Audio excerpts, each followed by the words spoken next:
Okay, so today is Tuesday the 26th, and it's been a while since I kind of did a diary entry. Just been really busy, but these are important, and so I'm now going to try to jump back to the youth so you can understand the foundation of these murder operations, kill operations, whatever you want to call them. That's what they really are. They're how do I remove someone from society in such a way that it's clean and dirty, or clean and neat, and we get what we want? It looks like the guy just went crazy and something really bad happened to him. He died. He ended up in a jail cell or mental institution or whatever. How can I do this, right? Now, the police play these games like, oh, well, if someone doesn't physically attack you, then it's not a crime. You have to be physically touched. Well, that's the biggest bullshit known to man, and the police damn well know it. There's no such thing that states only crimes involve physically touching people, right? There's a whole slew of crimes, ranging from all sorts of all sorts of different levels that don't involve touch. Fraud is one of them. Theft, putting poison in someone's food, things like this are all crimes,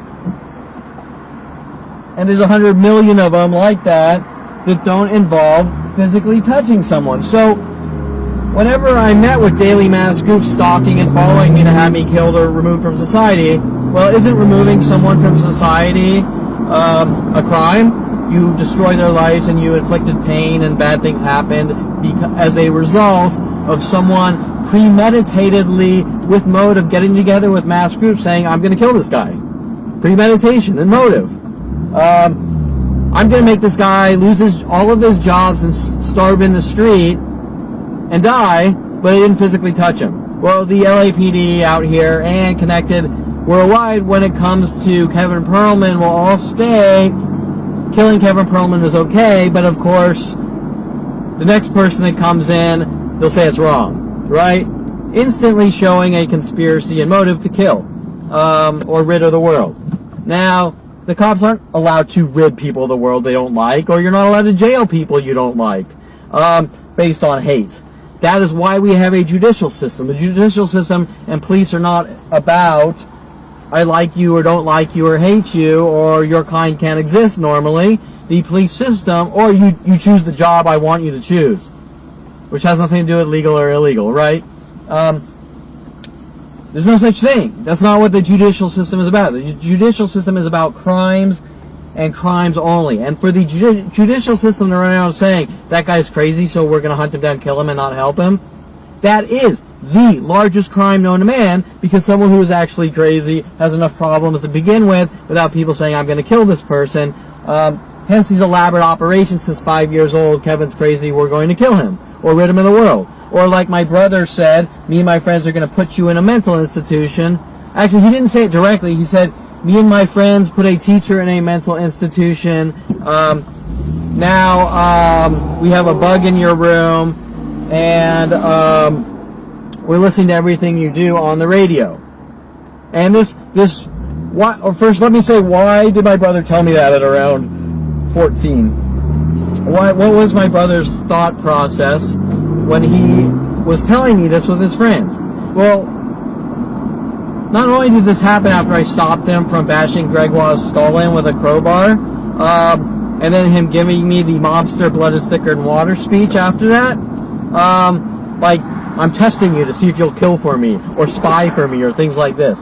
And I said no, I chose all the correct answers that anyone would, 98% of the world would say, but yet my family and my brother got mad because I didn't choose the side of like bugging and murdering and killing people, right?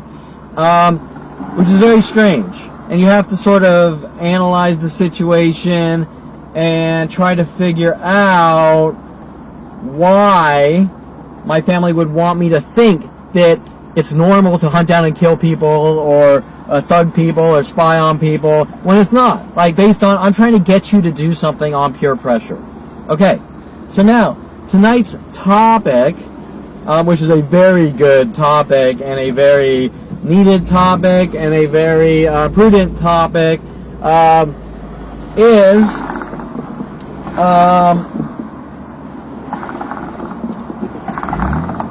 radios and music. And sorry, I'm looking at some slow walker on a crosswalk. Radios and music. So, and I'm going to talk more about the radio aspect and link into the music.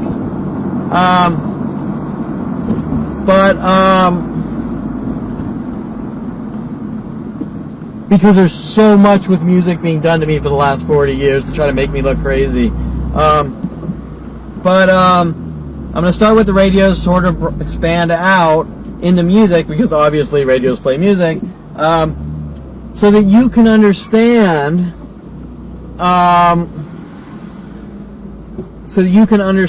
where I'm coming from and what's going on. Okay, so the topic is radios and music. Now, this is probably going to be fairly short because I'm going to get food and I'm going to Casa de Taco or whatever, and the Hispanics are going to start harassing me for buying food, trying to play this game like whatever, who knows. They're going to try to link it to racial or Mexican or I'm crazy. Things that nobody cares about, right? Whether I'm crazy or not, people are sit there attacking them in rage over and over all day and night since 5 years old, going, you're crazy, you need to die because you're crazy. It's unheard of. But anyways, so I'm going to get food, and this isn't going to last long. This segment or whatever is going to be cut short, and I'll continue after, but... Okay, so... radios. Let's start. Let's not go into music yet. Let's start with the radio. Now, like I said before, the big thing with my brother at 14 or something was me and my friends put a teacher in a mental institution, and we're listening to everything you do on the radio. And who says things like that, right? The first question you gotta ask, and sorry about the bird's nest of wires here, it's kind of a wiring nightmare. Who says things like that, and more importantly, why? What is the reasoning for this weird, strange questioning where you're looking at your brother like, what the fuck? But there's nothing you can really do about it. What are you going to do? Go to the police and say my brother said that he put it... Right? They're going to look at you like, okay, whatever. Go back to school. Okay, go to school, learn some things. Right? That's what they're going to tell you. So anyways, why was my brother saying that? The big why. Well, the why is important because, well, my brother was a nut job with his friends, doing all his rebellious things, all his road rage shit, his thugging and bullying to me, and trying to feel like an important, good person. He's scum and trash. He's the lowest form of scum and trash that exists. And like the rest of my family, he tries to put on a important face and look like a good person. Hey, I'm a urologist, I'm special, and I have a secondary psychology degree, so I'm a good person. It's allowed to go out and kill people that I don't like. Right? You get it? Just because you're born white collar or have an education does not make you a good person. It can actually make you a more dangerous person than the street thug crimes. Right? Now remember, they all have psychology degrees. They use them as weapons to control or torture or rid people of the world, and then they sort of pose as my father posing as an orthopedic surgeon, and my brother posing as a urologist that likes to hunt down and kill people, using their education and degrees, if that makes sense, right? Okay, so why? The first thing you might want to ask is, where's my brother getting these ideas, right? Where is he getting the ideas with all of his friends and all of my friends to try to flip me out, make me look crazy, defame my name, and launch worldwide campaigns to kill me? Where's he getting these ideas? Well, he's not getting them from movies, I assure you of that. And all these people aren't helping because they watched a movie, I can assure you of that. They're getting it from people with psychology degrees from high above, right? Meaning that my father and my family are telling him to do these things. That's the point I'm getting to. that he is being given, I don't want to use the word orders, but he's being peer pressured into taking part in crimes to remove Kevin Perlman, his younger brother, from society. And being the way things are worded, he's taking part and he's doing it. Reasons I can't comprehend, but he is now involved with a worldwide campaign to have me killed starting at 5 years old. And I'm here at Casa de Tacos, and now they're going to start in on me. I can guarantee it, like usual, was every other place in the world. So let it be known that these are like Jew hater stalkers, his kind can't exist types. They've been stalking me since 5 years old, and they will say or make up any excuse they can to make what they're doing look justified. And so after I get some food, I'll have some energy and be right back. As I only see 2 cars in this lot in pairs backwards, I guarantee in about 15-20 minutes when I leave here, half the lot's going to be filled up with cars directed at me with mental illness tactics and things like that. So I'll be back in a few. Okay, so I'm done eating, and a quick recap I did on my other camera of things that happened. As I was there, as I arrived, 3 cars backwards together, all gray, the rest of the lot forward. Guy in red car instantly shows up, parks his car forward, asking if I touched his car with a old news hat that I wore in around 2010 or something. They're not really called news hats, I just refer to that because in like the 40s or something, people wore those hats, and you see them sometimes, and they're kind of cool hats. And they didn't like me. That was another one of my crime, is wearing clothing or hats that my family doesn't approve of. Therefore, I ruined my father's life because I wore a cool, nostalgic hat that you see people wear from time to time, with my father hunting me down with the news companies and organizations. Just like my father says, giving him a watch for his birthday is also a crime, right? He's just a fucking psychopath. Okay, so anyways,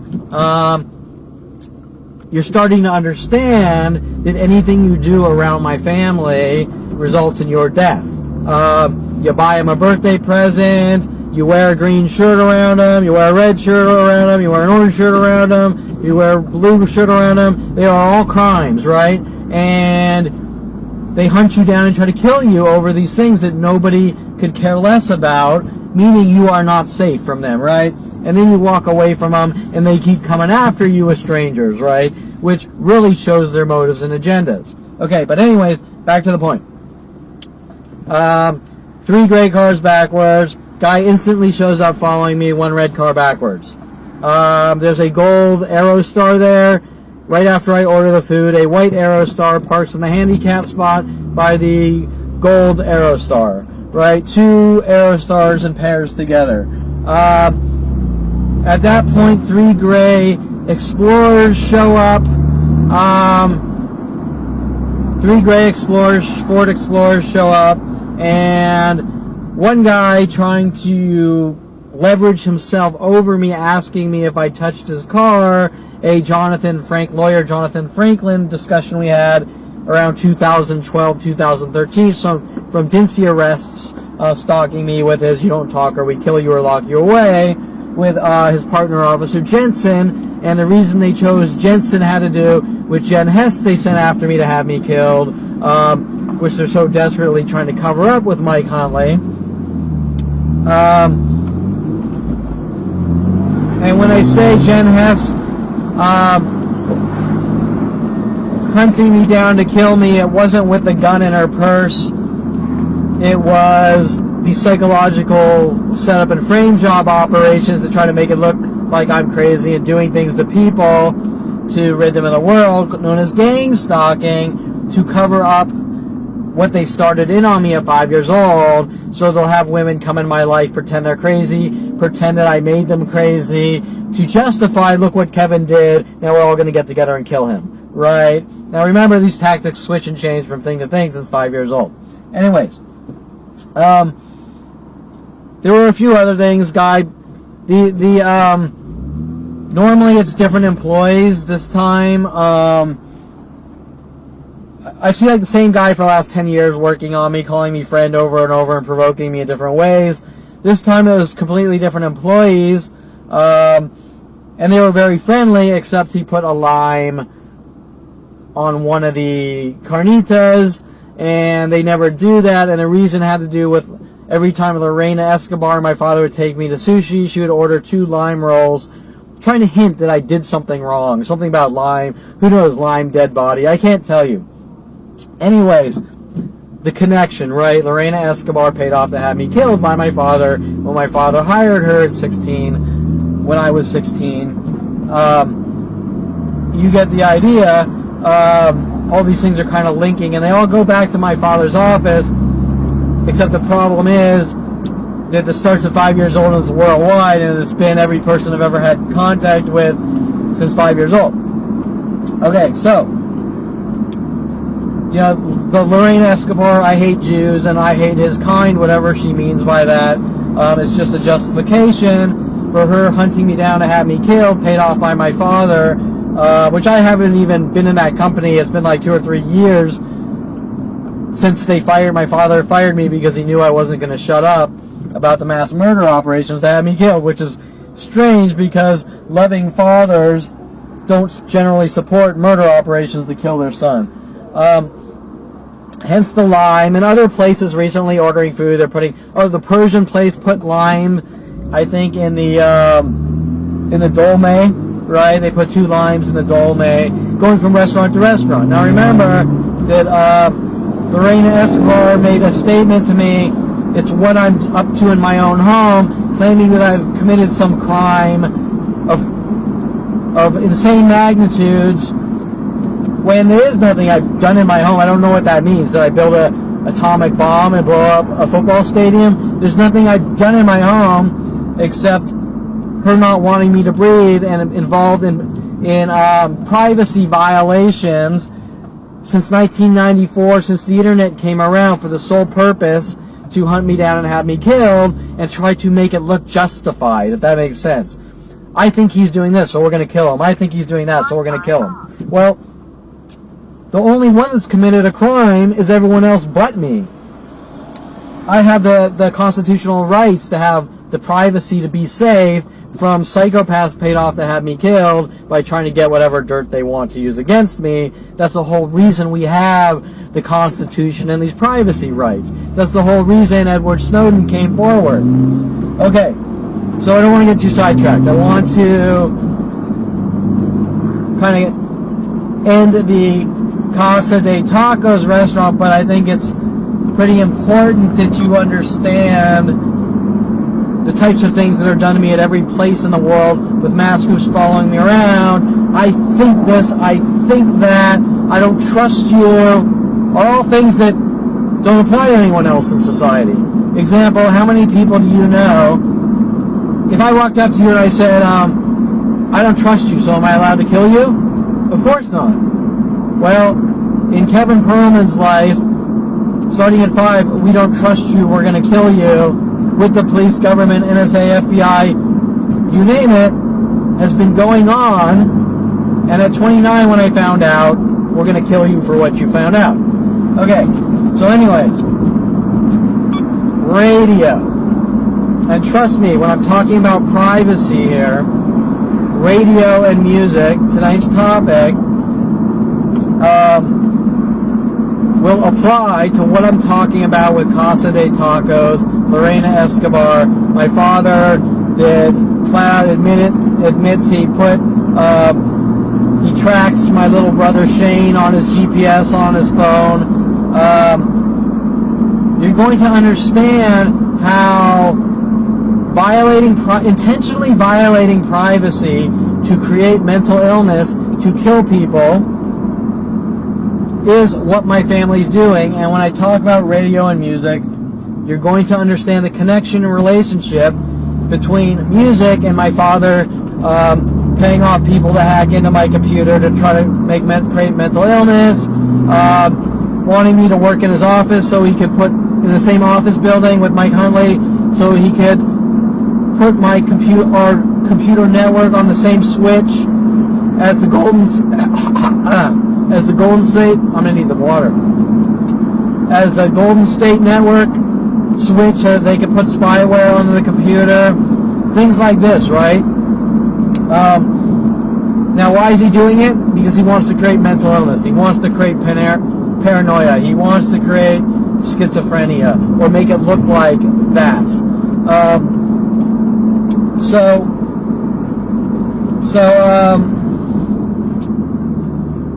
Okay, so back to the radio. 14 years old. Now remember, this starts at 5, but I'm jumping to the radio, where I think the radio thing starts. 14 years old. I start working out. I get into weightlifting. 14 years old. I buy a cheap barbell set with weights, and I start lifting in the den of our house. Back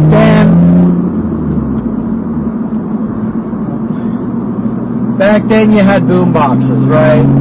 And ghetto blasters, boom boxes, whatever you want to call them. So in the den I had a ghetto blaster with my heavy metal music. I listened to a little bit heavier music than my brother. I listened to like Dokken, Guns N' Roses, Poison, Journey, Foreigner, Don McLean, American Pie. Everyone knows I love Don McLean, American Pie, which seems to be a crime. Damn Yankees is a big one. I'll get into Damn Yankees, how I'm somehow a white supremacist for listening to Damn Yankees, and I'm also a danger to myself or other with Guns N' Rose bushes because I listen to Guns N' Roses, right? Things that don't make any sense, right? But remember, this is about propaganda to the world. So those in charge of the internet-based information systems to tell the world lies on a daily basis about me and stop me from talking about the truth are based on fabrications all day and night to stop me from ever talking and to create enough chaos in my life to kill me or rid me of the world. Okay, so we have a kid. All he does is go out jogging or running to build up his cardio. That's weird and unheard of. Never heard of anyone that went jogging or running. That's totally weird and crazy. Maybe to a fat cow that never gets off the fucking couch. Okay? And he buys a weightlift set at 14 and starts bench pressing and doing what he can that a 14-year-old can. And I remember I had books from different weightlifting routine books. Schwarzenegger book, of course, because Schwarzenegger was the man back then. And that's it. Nothing crazy, nothing weird, nothing out of the norm. Maybe it's out of the norm to someone who's a lazy ass that doesn't take initiative in their life, but that's not weird to the common person. I mean, if you're telling me that gyms don't exist and people don't go to gyms, I've never heard anything like that, especially with the amount of gyms I've seen and the amount of cars at them all day and night. So why was I run out of the gym for going 4 times a week at 29? That Mike Huntley wanted to introduce me to Rody Morales, the guy working with LAPD, to tell the world I killed someone and take me to strip clubs, the 4th person from 20 to 30 to take me to strip clubs on these frame jobs and of stalking and hunting women and strippers. And Rody Morales wanting to take me to strip clubs, working with Victoria Walker on these frame jobs with all these internet tools and people working together in a mass conspiracy. And then told that I have OCD by my stepfather, Arnold Silver, because I go to the gym. It wasn't directly said, it was hinted. I went to the gym at 29, 4 days a week, and so I have OCD. I have gym OCD. Well, that's the stupidest fucking thing I've ever had. First of all, even if I did have gym OCD, that's like the healthiest thing in the world, right? I mean, most of the people at the gym I knew or were there went 7 days a week. So why didn't they have OCD, gym OCD, right? Okay, you get the idea, right? All of these things make no sense other than to feed me disinformation, to make me think that hunting me down, I deserve to be hunted and killed.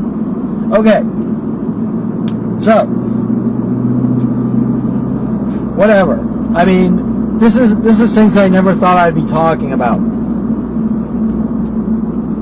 I'm 14 years old, I have I'm weightlifting every day, and I'm listening to music while working out. Now, if that sounds strange to anyone, then I say, you're strange and don't come near me. Okay? Because I don't want some weird closet dweller that's afraid of things like going to gyms or working out or being healthy near me. Because I don't want to be endangered by some nut job that thinks lifting weights is somehow a crime, or being healthy is a crime, or is mental illness, right? Okay. So, around this time is when my brother threatened my life.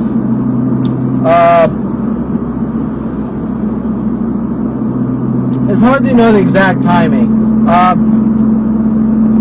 No, 16 is when my brother went after Gregoire with a crowbar, because Jen Yang broke up with my brother, and my brother found out that Jen was cheating on him with Gregoire.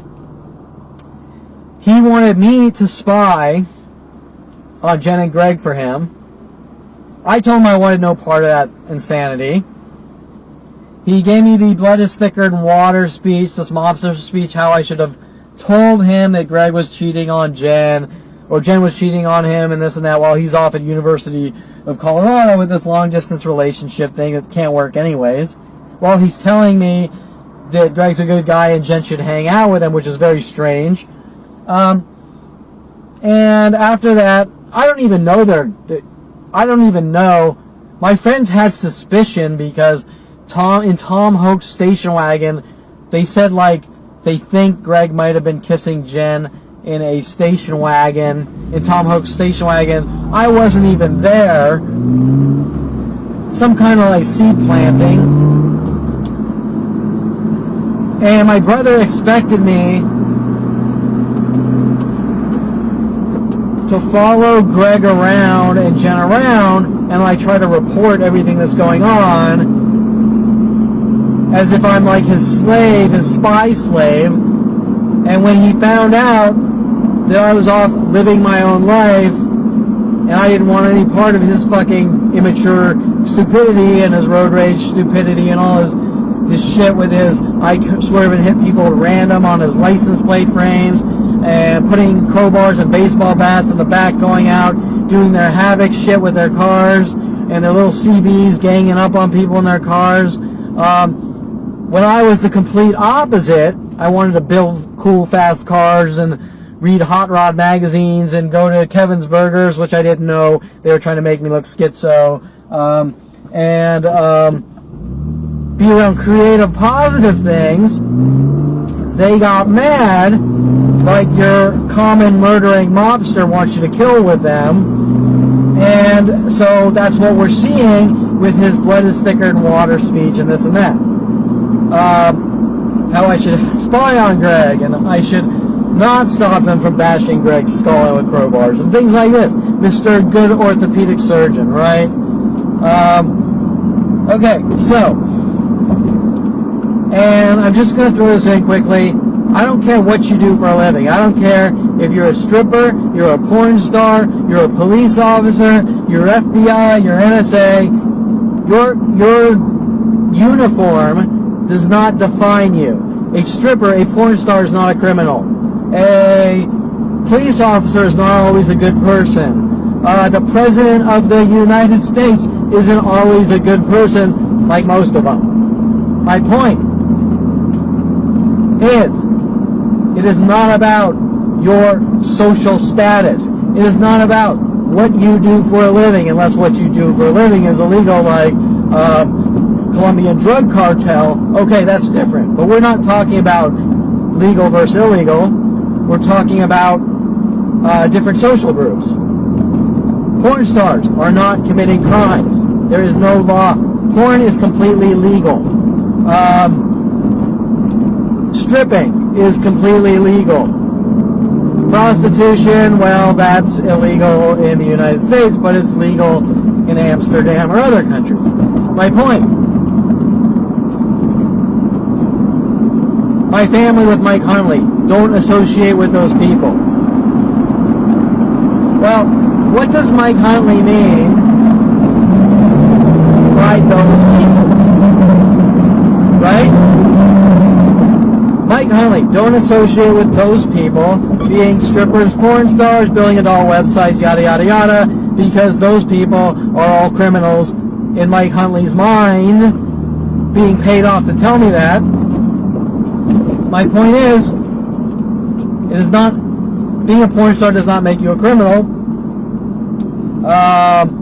Killing people, if you're a porn star killing people and stealing their money, yeah, then you're a criminal.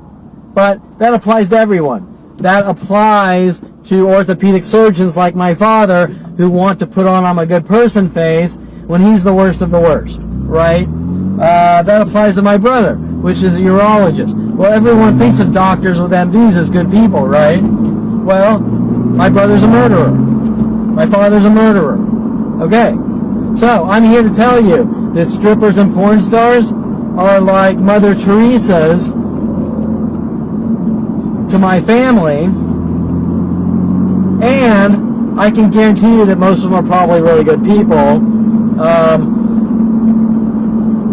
except when they're converted to kill Kevin Perlman. It's a whole nother issue. But my point is, if I wasn't in the equation, most of these strippers and porn stars would be really good people, or adult website builders, or this or that.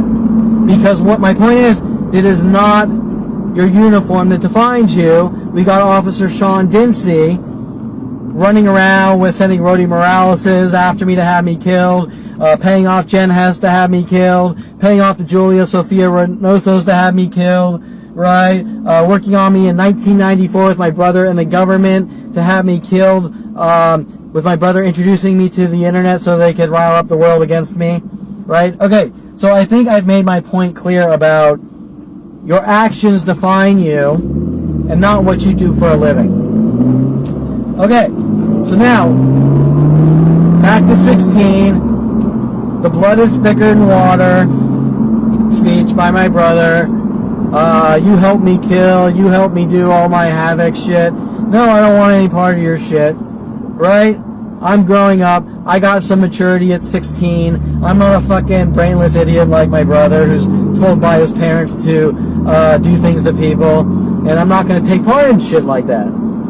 So I'm off doing positive things like building cool cars and shit like this.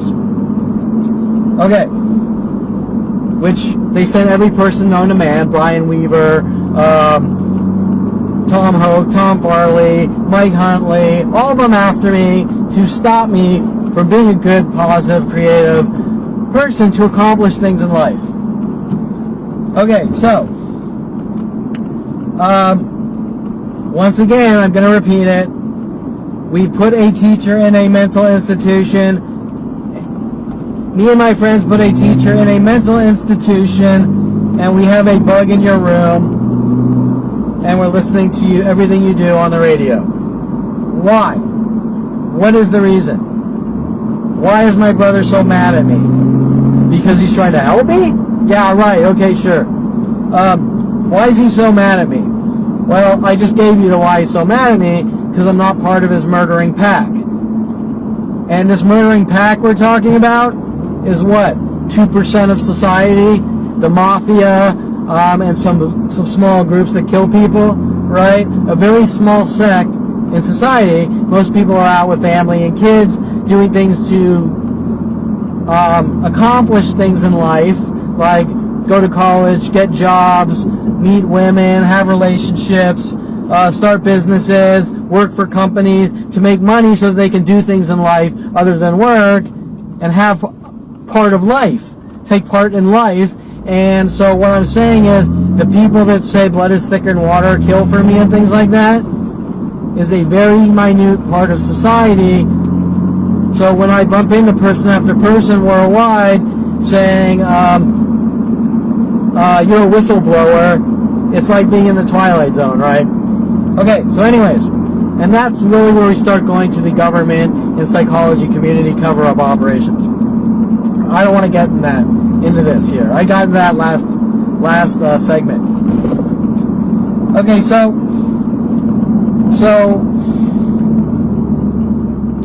we're listening to everything you do on the radio. Think about that statement and think about his reasoning and the whys behind his statements.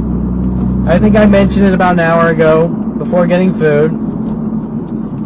If you're walking around going, I can't do anything because my brother and his friends are listening to me on the radio with a bug in my room, you look completely paranoid. If I was, first of all, at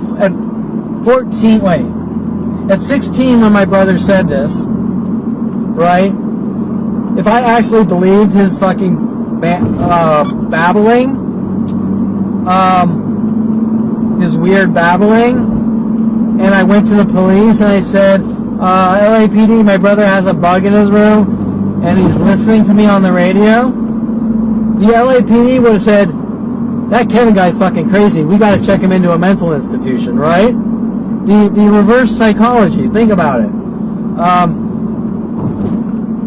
Right? They're trying to get me to say things that look crazy so that they can use people against me with like the police, except the problem is that the police already know what's going on and they're part of it. As you've seen with the Sean Dinsey cover-ups and Jensen. Okay, so that is his motive.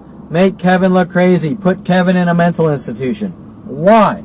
Because I'm crazy? Well, let's break that down.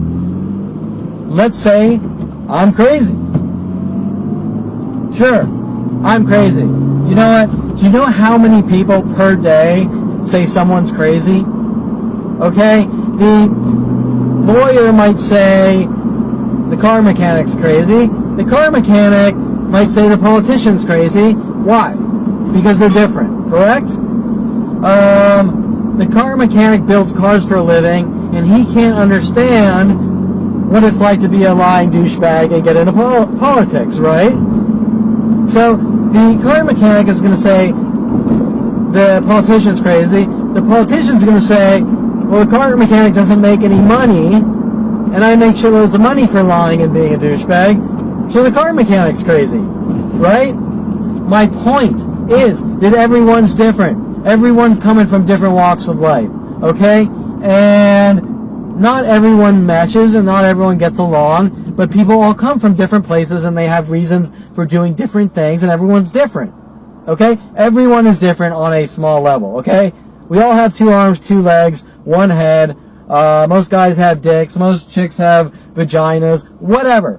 We're all pretty much built the same, but mentally we do different things for reasons that others can't understand or just don't know because they come from different places.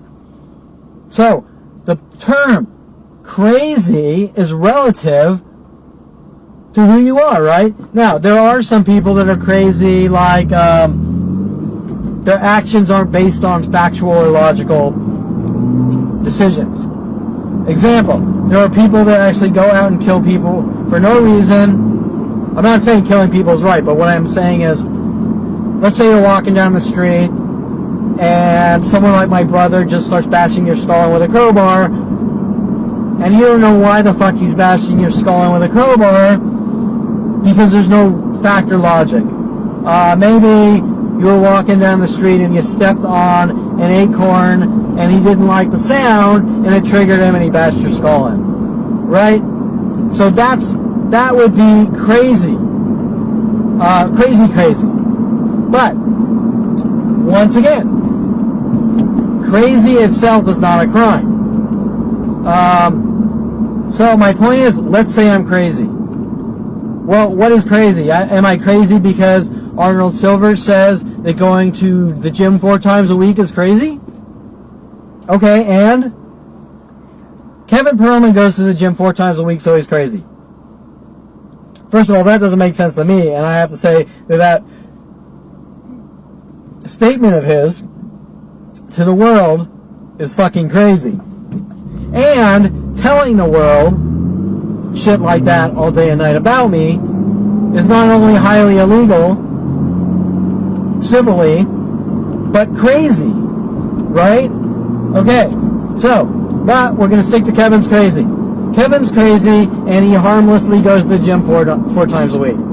So the police, NSA, FBI have to step in and lock him in jail cells or mental institutions, or get him to blow his brains out because we don't trust him because he's crazy. Okay? Well, I can tell you, if that going to the gym 4 times a week is crazy, then 99.9% of the world is batshit crazier than me. Okay? But my point is that if you say going to the gym, I'm crazy because I go to the gym 4 times a week, and I'm crazy because at 14 to 16 I started running and jogging and lifting weights, and I'm crazy because a white collar boy here likes hot silicone tattooed big titted chicks that don't fit into cotillion or whatever, the shit that every fucking guy likes, they just won't admit it. If that is crazy, and you say I'm crazy, how am I hurting you or anyone else? How have I done anything wrong? But more importantly, the most important thing, does that justify hunting me down and killing me or ridding me of the world? I'm crazy. I'm a white collar boy that likes the darker side of life, okay? I like some big titty chicks sucking me off and blowing my load across the fucking room. Let's just say it, okay? Whatever.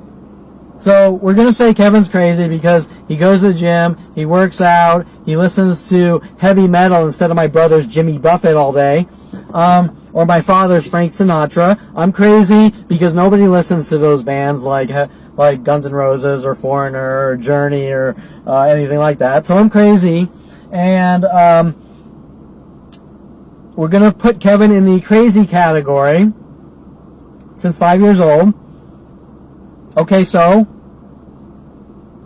does that give the police the right to follow me from place to place, violating my internet since 1994, trying to get anything to use against me to have me hunted, killed, or locked away?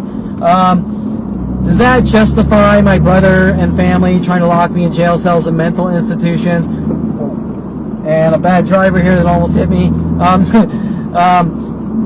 Does that justify my brother and family putting me in jail cells and mental institutions, or trying to get me to blow my brains out because I'm crazy? Right? Do you understand where I'm coming from? There's no crime in crazy. Now, the fact that I'm sitting here on camera rambling this shit is absurd, that I even have to say the shit that everyone really knows is basically obviously true. But since this game of Kevin's crazy with worldwide support and we have to kill him is going on, I'm going to state the obvious on camera anyways. Okay, so Kevin is crazy, and he's harmless. He's never hurt a fly. He's accepted everyone, and I've done everything in my life to give and help and you name it in my crazy endeavor of being a really good person, not like the murderers I come from. And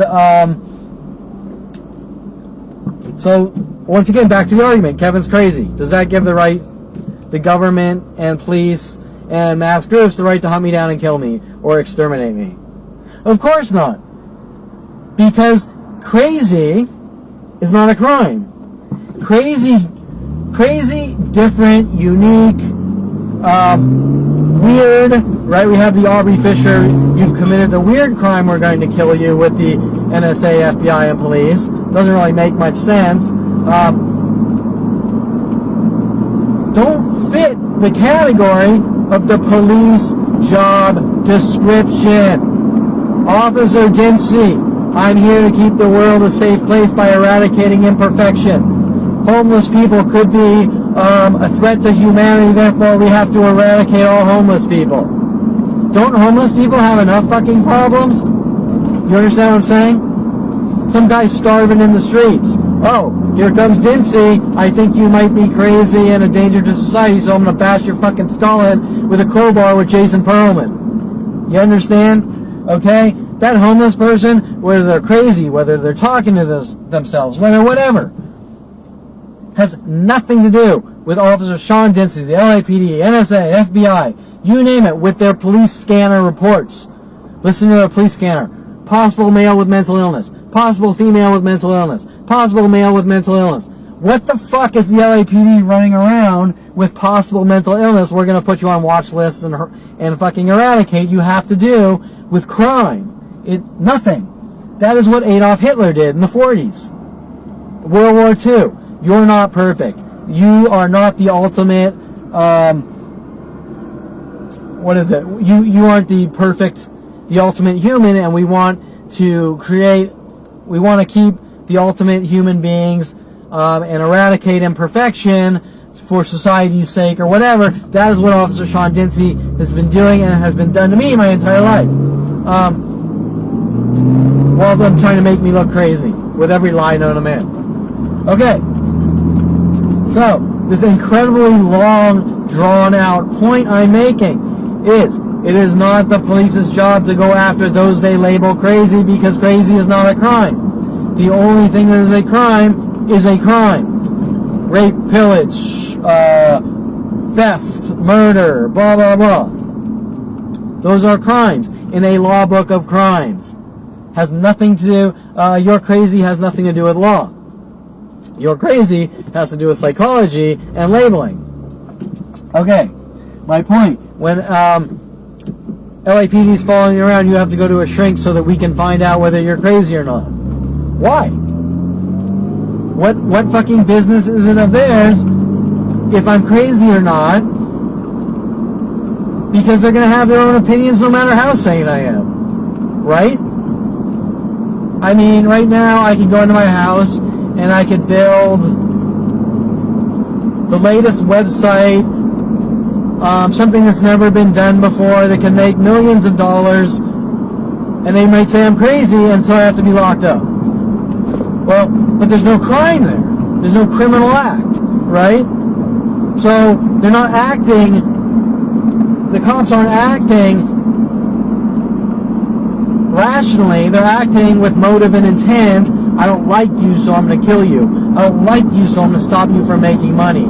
I don't like you, and you better not tell anyone what we've done to your life, or we're going to kill you, or lock you away in jail cells or mental institutions, is what is going on.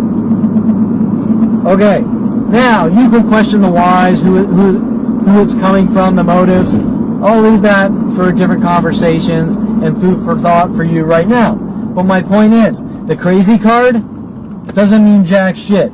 The crazy card is kind of like the cops telling you it's illegal to talk about your life, because if you talk about your life to someone, you're creating chaos, therefore you created an uproar in society, and that's a crime. Well, there's no fucking such crime as that. There's the First Amendment, freedom of speech. In a time of, it applies to everything, your ability to talk. But in the time of government tyranny, the First Amendment was put in place for just this. So the government can't have a monopoly of power. They cannot be a total dictatorship. That is the entire reason behind the First Amendment, and the government's been hunting me down since I found out at 29, and ramping up their attacks. You're not allowed to tell anyone about Kevin Perlman Target. Well, no, I am allowed to tell everyone about KevinPerlmanTarget.com, because the entire concept of the First Amendment is that if someone's putting me in harm's way, I'm sure as shit allowed to tell them, and for the cops to hunt me down with endless people saying you don't tell anyone or we kill you, says all anyone needs to know. Okay, so now I'm going on these tangents, but they're very important tangents. Back to the radio. Okay, so now I've pretty much established to you that my brother and family are working on the crazy card to make make Kevin Perlman, Jason Perlman's younger son, look crazy with music and radios. Now I wrote some quick notes down, and they're all kind of sporadic. They're all kind of sporadic and all over the place because it was really fast. And I'm sure I'll probably end up continuing this diary entry. But let me think. So the radio tactic came after several things happening. First, at 14, starting to work out. 2 houses down from me, Nikki Sixx moves in. Never thought anything about it. Okay? Most people know who Nikki Sixx is. I think the bass player for, what the hell? Motley Crue. Nikki Sixx moves in from Motley Crue. 2 houses down. Married to Brandy Brandt, the Playmate. Brandy Brandt's always jogging up and down the street. Now, I always jogged and ran. Was it a coincidence?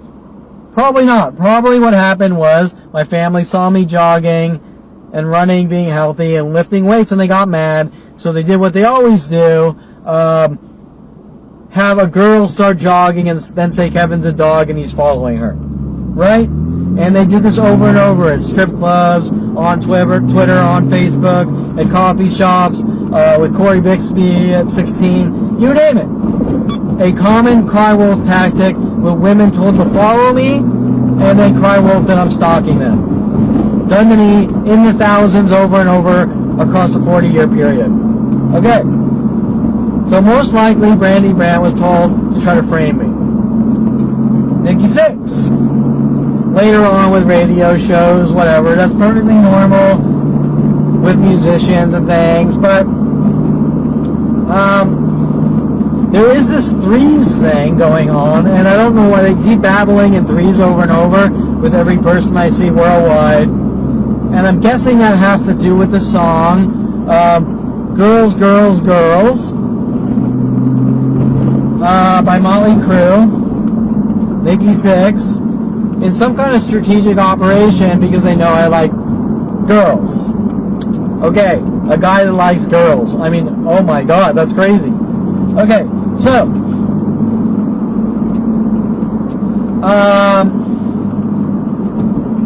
sidetrack. One of the things that happened, which seemed pretty harmless at the time, Nikki Sixx drove, I believe, no, it wasn't. I was going to say a white Bronco like OJ. It wasn't. I think it was a black Bronco. He had the same Bronco as OJ, but it was like black. Whatever. I'm not making any association with Nikki Sixx and the OJ Simpson defamations. But one of the things Nikki Sixx did, which seemed pretty harmless at the time, was I was under my car working on my car with a wrench or something, whatever. I don't remember if I was bolting down the engine or something. Can't remember, but I was underneath my car working on it. And Nikki Sixx drives up past the street. He's driving up the hill, and he drives past his house, and then he swerves at me, like in a joking way, not in a mean way. He swerves towards me and then straightens out. Like, I'm just joking around with you, right?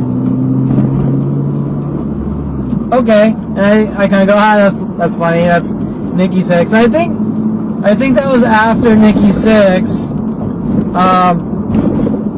asked me if he could borrow a wrench to work on his Bronco. Right? So there was some contact with Nikki Sixx when I was 16, although I was kind of a shy, quiet kid. So I don't think we had any complex discussions or anything. But he did borrow a wrench and give it back and jokingly swerve towards me and then straighten out as he went past his driveway to joke around with me. Okay, I get it, whatever. Not the type of thing you're running to the police going, you ruined my life or anything. This is someone just joking around with you, right? That's generally how sane people are, especially ones that are fun-loving and have sense of humor, right?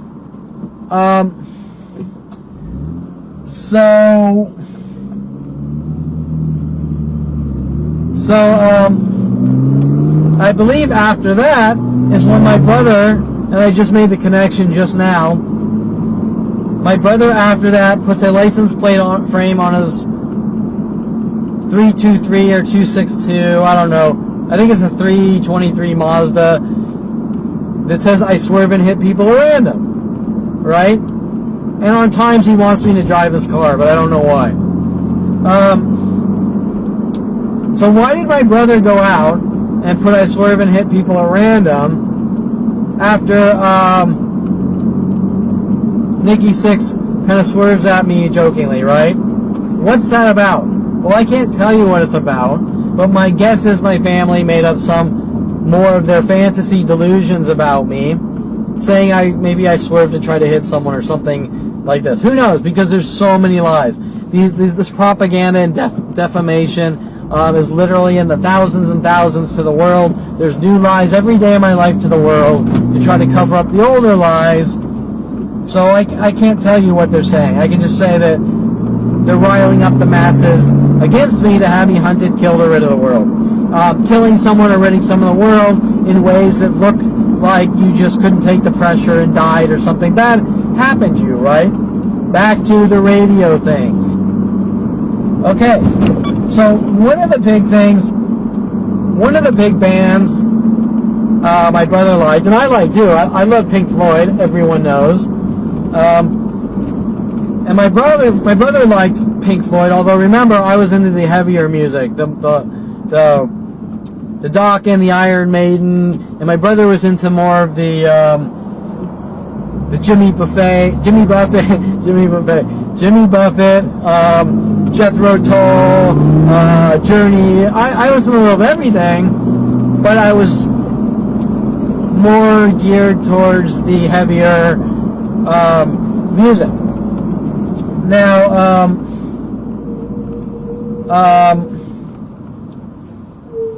my point. My brother was big on Pink Floyd, and after Pink Floyd breaking up Roger Waters, and he sort of made an emphasis on Radio Chaos by Roger Waters, right?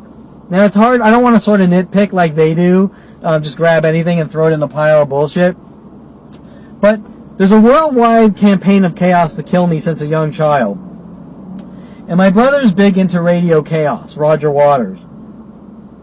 And even after 29, my brother inviting me to Florida and these setup and frame job operations, telling me about the butterfly effect and him studying the chaos effect and all these things. Well, isn't it interesting that the guy who's trying to bash my friend's skull in with crowbars and is coming after me because I don't fit the profile of a murderer like him, and blood is thicker than water, who's big on the chaos and butterfly effect and all these things, is riling up worldwide groups to torture and kill me in such ways to kill someone and get away with it, just like the book that was hanging around Stephen Aimbinder, my father's partner's son, and the Menendez, How to Kill Someone and Get Away with It. Well, my brother really wasn't in the Menendez grade, and he wasn't too close to Stephen Aimbinder, but still, something's kind of hanging over there with me, thinking like, there's a book that's sort of associated and connected close to my father's partner's son, and my brother's trying to kill me with my family and get away with it, and do it in such a way to get away with it, right? Okay, so think about it. We have a brother who's lied about everything. He's telling the world that when we were kids, I was thugging and bullying him, right? Well, that's not the truth. The truth is that my brother would thug me and bully me over and over and over and over and over and over and over and try to get reactions to use against me, and now it turns out that it wasn't just two brothers being brothers, it's actually a brother that had motive and intent, working with the psychology community and my parents. Right? Do you understand what I'm saying? My brother endlessly hitting me in the back of the head or flicking me in the ear 100 times a day wasn't about being a bullying brother that just is really annoying and won't stop. It was about trying to get reactions to use against me so he could make up lies that I tried to kill him and things like this, right? That's why he was doing it. And I probably went into some of the other conversations about 14 and taking me on the cruise with their Pearl Harbor hinting messages with Aaron Moselle, so I'm not going to go into that, but those are all about trying to make me look crazy, to lock me away and put me in a mental institution. So now, I want to kind of go back to the radio and the thought process. Jason Perlman doesn't want to give me my space or privacy. Why? Because why? What did I do to my brother that's so bad that he spent my entire life trying to flip me into, make it look like I'm a violent paranoid schizo? What is it that I did to him? Well, there's nothing you can answer because there is nothing I did to him, but he's going to try to nitpick some kind of imperfection. You walked in my room when I wasn't there, so you ruined my life. The same thing's like Aubrey Fisher, right? You tapped your foot around me, so I'm hunting you down with worldwide support to kill you. Doesn't really add up. Okay, so Jason Perlman is mad because I farted wrong, or he just doesn't like me. Although this is coming from my parents, where it gets even weirder. But he wants to make me afraid to be in my room alone in private, right? We're listening to everything you do on the radio. We've put a bug in your room. Okay, well, but why? Because I want to make you paranoid. I want to make you uncomfortable. I want to make it so that you can't have a normal life. I want to flip you out. I want to get reactions to use with the police against you. All the above, right? Okay, so now I'm going to do something I probably shouldn't, but I will, just for fuck's sake. I'm going to go into my life and tell you, well, maybe it's because it's about this, right? I'm going to do one of these. And in the past, when I've done one of these, me soul searching, maybe maybe the guy stalking me because of this type thing, it's always gotten me into trouble. Sorry, I need water. It's always gotten me into trouble because the police and government have always been hovering over me, trying to get me doing the right thing. I'm soul searching to try to figure out what the fuck's going on so they can take it and twist it and contort it into something to use against me. Oh, he's crazy because he's looking in his past and he's obsessed. Right? The stupidest shit that doesn't make any sense. But remember, I'm in the court of public opinion here to the world based on 40 years of all day and night propaganda. And so the world needs to understand the truth from childhood to now, because the world for the past 40 years in secret in illegal operations has been given lie after lie with criminal intent to have me killed based on chaosing me to death, right? Okay, so radio chaosing me to death. So, all because I started listening to music and lifting weights. Well, that doesn't make much sense. Okay, so, and then of course, I'm told I'm not allowed to listen to music or watch movies or create art to the world, from the world. Well, that doesn't make sense either. But let's kind of pick it apart. Okay, so now, what is it that my brother wants to know about what's going on inside of Kevin Perlman's room at 14 years old or younger? I can't fucking imagine.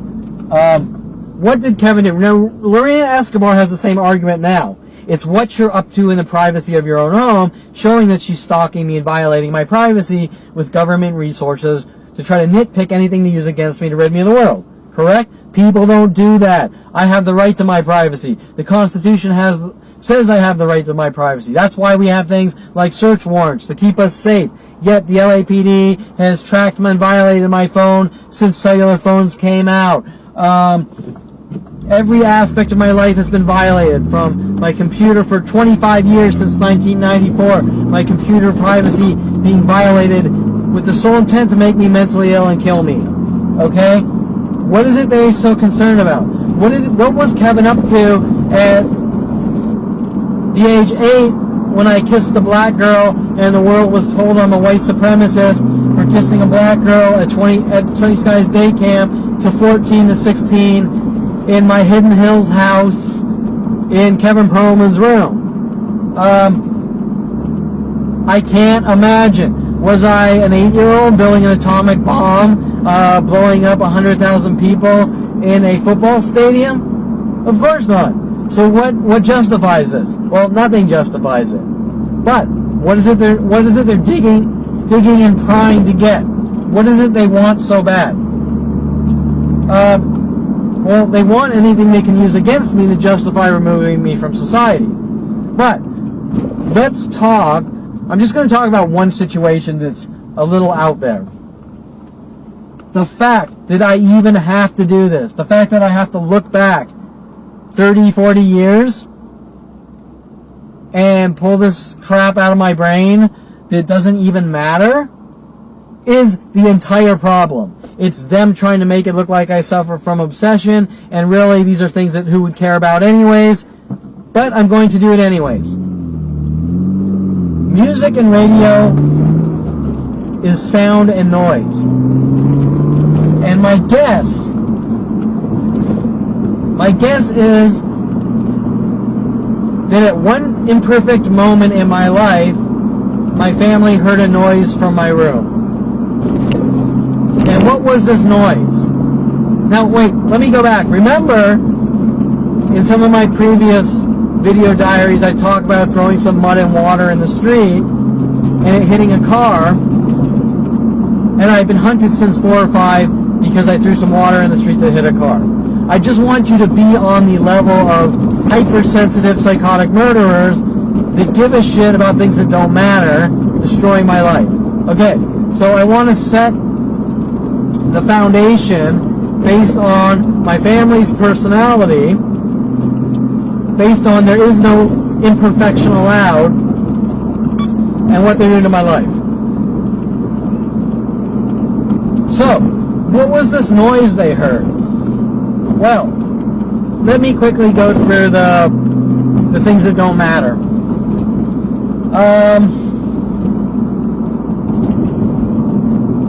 I can't remember, let's say 10 years old. 10 years old, I start building RC cars piece by piece. After building RC cars, I start modifying RC cars. I then go from electric cars to gas cars. The gas car is a whole ordeal because I'm like a 12-year-old kid getting into gas RC cars, which the big boys are getting into.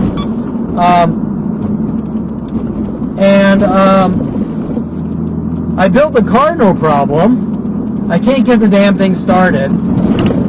And back then, now today, it's a moron thing. Today all the cars come pre-built, and the gas cars come with electric starters. So you don't have to think, right? Back in 1980, I had to build the car piece by piece, and the starter for the gas car was a little rubber donut around an airplane, RC airplane starter. And you have to, and there's a little metal disc flywheel on the gas motor, and you have to touch, you have 2 spinning discs, or 1 spinning disc and 1 stationary flywheel. And so you have to take the spinning disc at like 7,000 RPM or something, and you got to touch it against the stationary disc to try to kickstart the engine, right? Okay, royal pain in the ass. Now you got to do all that with priming the engine and getting it to fire up and all this. Well, you're talking to a 12-year-old kid that's just built a gas car, and and I can't get it started. And I remember going to Hobby Shack, and the guy's like frustrated, like, you know, you just do this and whatever. And the only thing I can remember hearing maybe 10 years ago, with my father and Lorena out to lunch, taking me out to these Bash Kevin lunches with mass groups attacking me, was that I failed and I couldn't get the gas car started, and how bad my father felt for me. Well, that's not the true story. The true story is eventually I did get it started. I overcame the 12-year-old hurdle of building gas RC cars, which I don't know any 12-year-old around me that was doing. Unfortunately, on its first drive, the servo frequency freaked out and the car went haywire. You couldn't control it, and it drove it like 40 miles per hour and jumped the hill down into Darren Mosell's hill and tweaked the roll cage and all this, whatever. Okay, I mean, whatever. In most people's lives, those are what's called learning experiences. To put it in perspective, if you want to become a porn star, you gotta fuck a lot to be good at fucking to become a porn star. You're not born top you're not born top nympho fuck porn star. You gotta fuck a lot to become a good porn star and learn all your shit. Okay? Well, the same goes for learning IT, learning web development, learning how to build RC cars, learning how to build real cars. Experience comes from experience, and I am told I am not allowed to get there or associate with other people to learn and experience. Anyways, I don't want to go down that road. I just wanted to make the point to you that the things going on in my room is Kevin's building RC cars, Kevin's gluing, you know those old, this is way past you people's time, but back when I was a kid, you went to a hobby store and you got plastic models with glue, and you glued the cars together, airplanes piece by piece, and then you painted them. That's what my generation did. Now it's all done for you. And at one point, around 12 years old, around 8th grade, Brian Weaver comes over and he smashes all my models. Okay? So now, if you really want to know who Brian Weaver is, the guy claiming that I'm being publicly shamed for all his shit, paid off to hunt me down or sent after me, contacted to have me hunted and killed, you can understand that Brian Weaver, just like Brian Longenbotham, are lying, murdering pieces of shit sent after me at a very young age, with the Ryan Hirsch frame jobs, you name it, sent after me. And the things you might ask is, well, there are assholes, but why do all the assholes in Kevin Perlman's life have the ability to tell the entire planet lie after lie? Right? Do you understand? Lie after lie goes to the entire planet. In Kevin Perlman's radio life. And so the things that are going on in my life aren't normal. They're staged with reason, motive, and intent, based on creating chaos for my life until I'm dead, gone, in mental institutions or jail cells. Okay? All stemming from the psychology community and police and government. Okay, so now, what is Kevin Perlman doing in his room? We got lots of women running around with little keys on their necks. We got lots of movies with references about keys and locks. We have people with names like Brian Longenbotham, Brian Weaver, all trying to get in. We have girls on the internet with Paul Humphrey, Lisa Marie, sent after me with little hinting messages. You're adorable, with little literal hints that we're going to break you open like a door or something, right? Okay, what's that all about? To open me up, to get me out of my shell? I don't fucking think so. Okay, so, because if you wanted to get me out of my shell, I would be showered with women saying, let's fucking go out on dates, and trust me, I would open up and be more social. Okay, so, what is this about? What was Kevin Perlman doing in his room that's so bad? What is it so bad that right now I have Debbie Woolman, who purchased the adjoining property to my complex, who's a court reporter, who's never lived in the property, with audio surveillance equipment with the LAPD, trying to get any audio sound out of my apartment to use against me, even at the age 47, to try to get me to do something inside my house where they can record audio to make me look crazy. Do you understand? We're listening to everything you do. We're keeping tabs on everything you do. Nothing is private. Nothing is sacred. You have zero space. Everywhere you go, people are told lie after lie, or trying to get private information based on illegal things that you could never conceive of, because it would kill people and make them mentally ill and end their lives. It's so bad. What is it that they want to know about my childhood in my room? And so I'm going to tell you, just like I told you about the stupid mud in the street, which nobody could give a flying fuck about, I'm going to tell you. I'm in my room. I'm building RC cars. Who fucking cares? I'm reading hot rod magazines. Who the fuck cares? I become 16. I'm reading hot rod magazines and how to build engine magazines. Who the fuck cares? I even peeped my brother's Playboy. I snuck into my brother's room and peeped his Playboy. Who the fuck cares? Especially with Brian Weaver with like a stack of 100 Playboys under his bed. His parents didn't even fucking care. Okay? The point. Who the fuck cares? You're saying my brother's hunting me down because I looked at his Playboy without his permission, with government, FBI, NSA support? I don't fucking think so. Okay. So, before building the RC cars, because this was a lot younger, I had those little model race, what do you call them? The little race sets.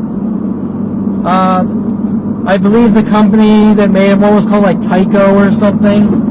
And they were little tracks, and you put the car on the track, and the track had a slot or two electrical tracks, and you plugged in, let me think, I think you plugged the track into the wall, and the car just raced around the track, on the track. Just went in little circles on these figure eights or whatever, and just went around, and you could buy different cars and things like that, and you put the cars on the tracks, right? And now you think about it, it's probably pretty stupid, right? But remember, these are built for kids. They're little kids. So I'm probably 8 years old.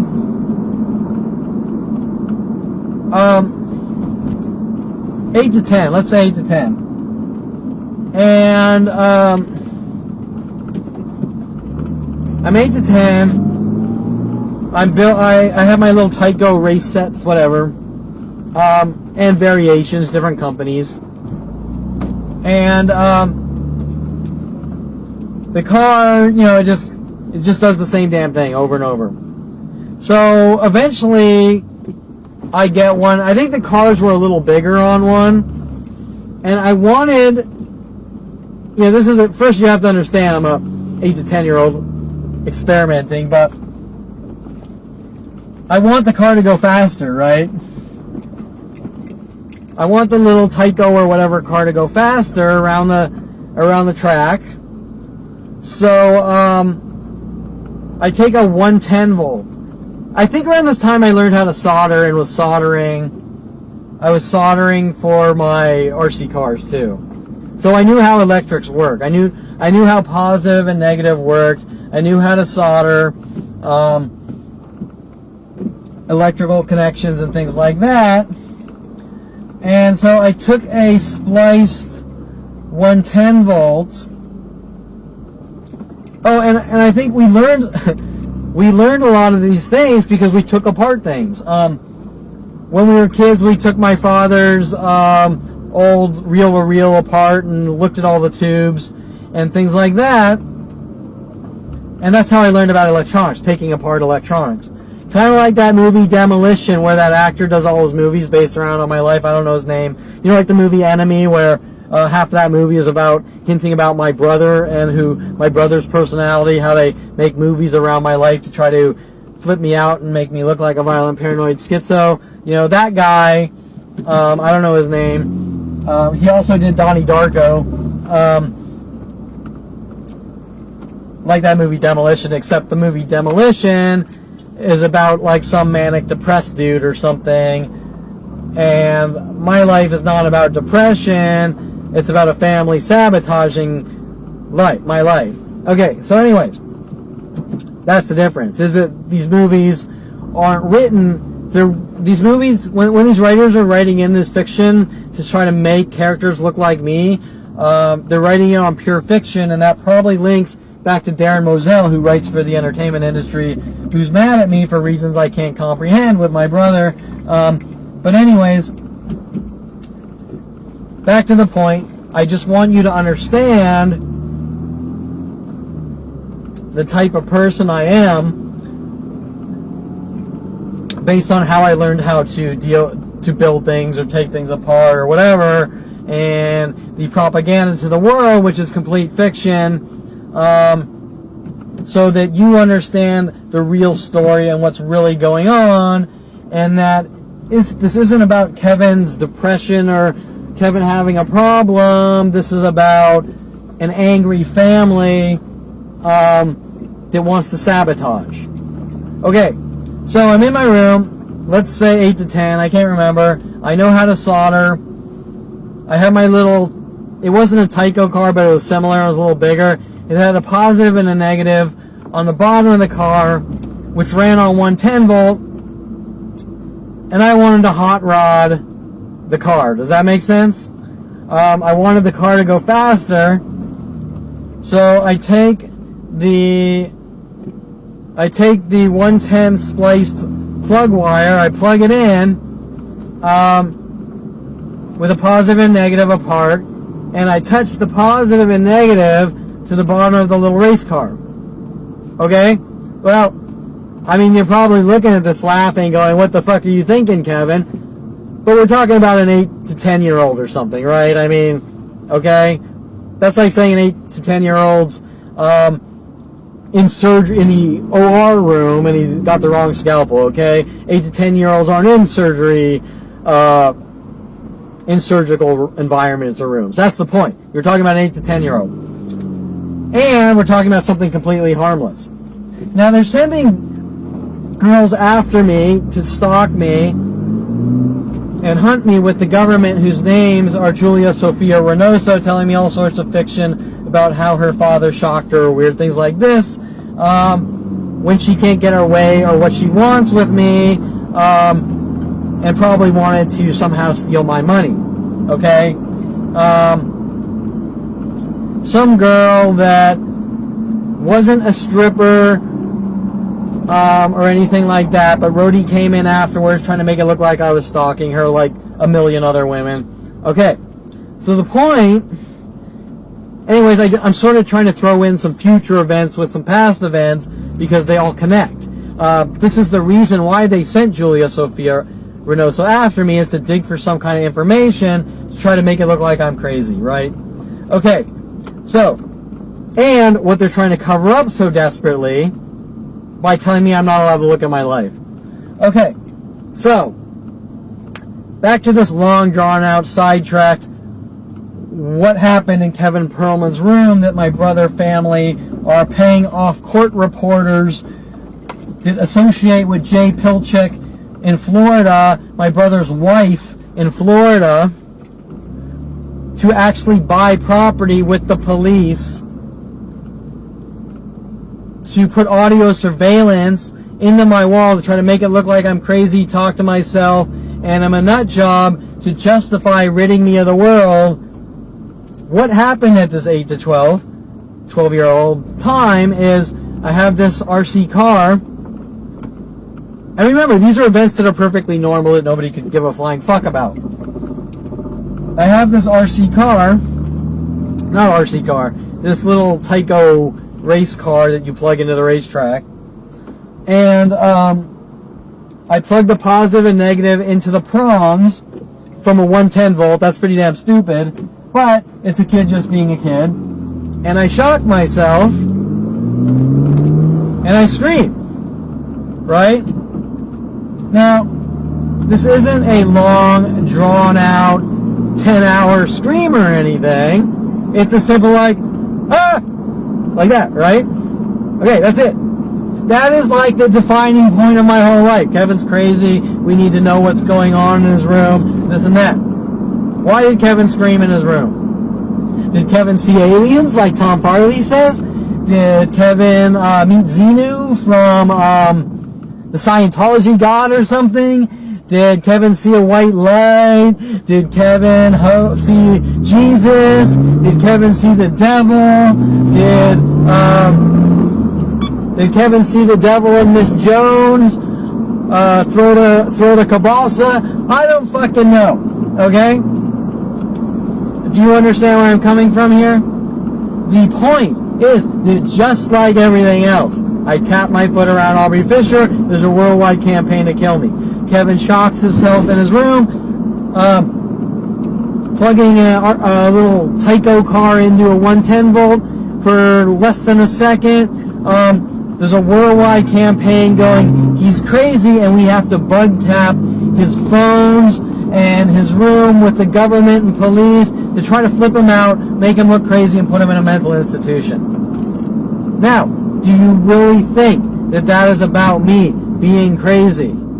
Or do you think I'm being followed by a bunch of obsessed nut jobs and loons printing me down with endless resources saying, we don't want you to accomplish anything in life. We control you. We own you. You do what we tell you or we kill you. No salt on your food. No girls with tattoos. No girls with big tits. No creating art. We want you to be in IT and building adult websites is unacceptable. Right? Is it about I'm crazy because I plugged a 110 volt into a Tyco car which shocked myself for a tenth of a second? Or is it about and I screamed for a short period one time in my entire life? Or is it about something much bigger that they're sort of nitpicking the stupid things and trying to turn them around on me? Do you understand what I'm saying? Okay? The entire concept of we have a bug in your room and we're listening to you on the radio is to try to sort of guilt me and quiet and create abuse. Right? I know this about you. I know that about you. You're crazy, and it's what it's up to in your own room. And you better start confessing to the police to what you did. Well, why do I have to go to the police and confess to anything? That doesn't make sense. And why do I have to go to a therapist and confess things that aren't true? That doesn't make sense. And why are you following me from place to place, especially at the age 47, saying you're crazy and you tell people what we want you to tell them? Kind of like the movie 1984, which was in my next set of notes. Has anyone ever seen the movie 1984? Big Brother is watching you. Because that movie has a lot of parallels to the types of things that are being done to me in the ways that I'm being treated. Now we have a brother. He's spying on everything I do. He's telling me that I have to go around and spy for him. Right? Why do I have to spy for my brother? Why would anyone tell anyone that they have to spy for him? Why is my brother going around with all his friends wearing all black and spying on people's houses and trying to get me to go along with him, which I think I might have went once? But the real reason is because he's trying to peer pressure me into doing it over and over. Does that make sense? He's trying to frame me. He's trying to set me up. Remember, this is like 8 years old. Kevin, let's go play spy. Okay, we'll go play spy. And I do it once and I go, whatever. Right? Now, people following me around in all black for years because of these little events, childhood events at 5 years old that nobody could care about, right? Doesn't really make much sense. Okay, so I've just confessed to you a couple of insignificant confessions that nobody can give a flying fuck, that everyone does. It doesn't matter, being used against me to try to make me look crazy. Okay, so Kevin, we have a bug in your room, and we listen to everything you do. Now remember, when I go off to college, my brother are sending people after me to spy on me, right?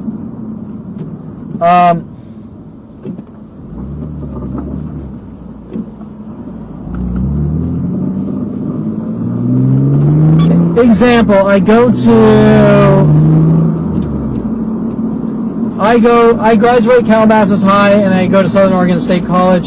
Kelly Hatch is sent after me to spy on me, keep tabs on me, working with the police on set and frame job operations to remove me from society with endless cry wolf tactics, how I'm supposedly doing all these things as cover-up operations. Before that, 14 years old to 16 years old, Paul Humphrey, Joe Humphrey's younger brother, sent after me to befriend me at A.E. Wright and Calabasas High, Joe Humphrey being in my brother's class. Mike Huntley, my brother's other friend, sent into my life at the same time to spy on me and remove me from society. Me and my friends put a teacher in a mental institution. You get where I'm going with that? All these people are linked back to my brother. Kelly Hatch. Before, I was never friends with Kelly Hatch at Calabasas High. Never talked to Kelly Hatch at Calabasas High. Had no connection to Kelly Hatch other than I'd seen her a couple of times on the school. Before moving up to Southern Oregon State College, my brother and his friends were running around singing, "'Cause her name is Kelly, Kelly, Kelly." Wait. "'Cause her name is Kelly." Shit. What was it? Oh. They were running around singing, "'Cause her name is Kelly, Kelly, Kelly, Kelly, Kelly." And they were singing this over and over. And I didn't know what the fuck they were singing, and I didn't even know who Kelly Hatch was at the time.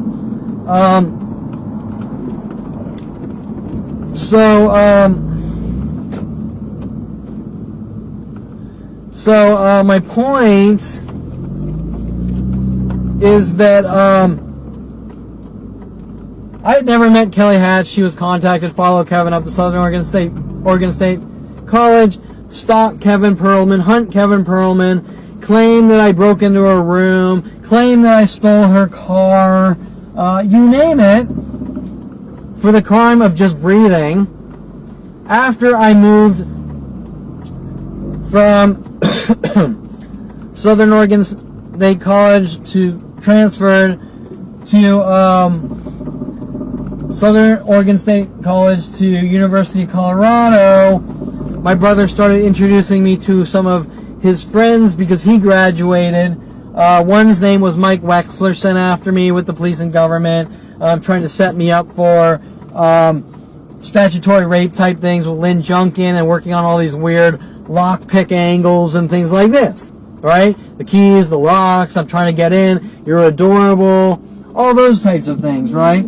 Okay, so where's all this crap coming from? I don't know. Okay, so, but the one thing I am establishing here is that my brother associated with all these people keep coming after me and stating that he and his friends put a teacher in a mental institution, then making it clear he's working on me, right? So does the guy have something to hide? Yeah, he sure as shit does. Okay, so now, who was sent after me in Southern Oregon State College? Steve McPie, I'll just name a few. Guy on IRC named Paranoia. About 100 other people on IRC sent after me. Sia Nijitang. It's hard to remember. Chad Bowers. Professors were reeled into it with little hints or little spy game hinting message tactics.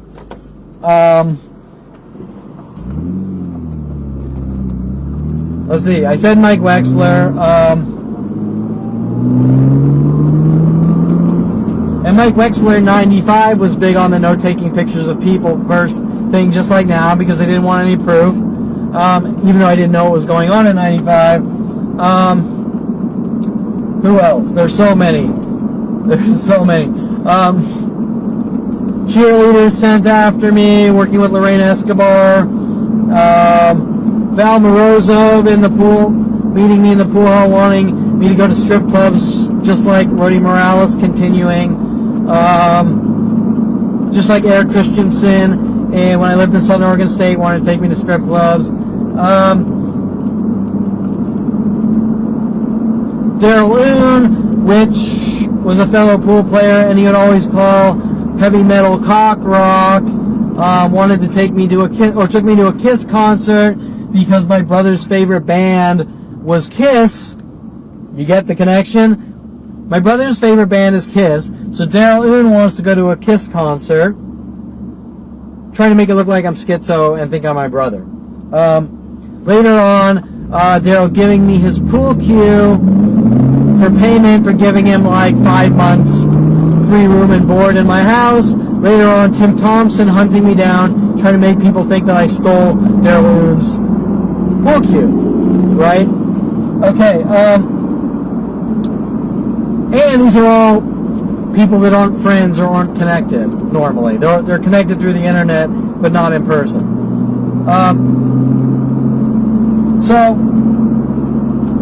Mike Huntley, after Mike Huntley calling me up, after Mike Wexler, Mike Huntley, once again, coming back into my life, calling me up.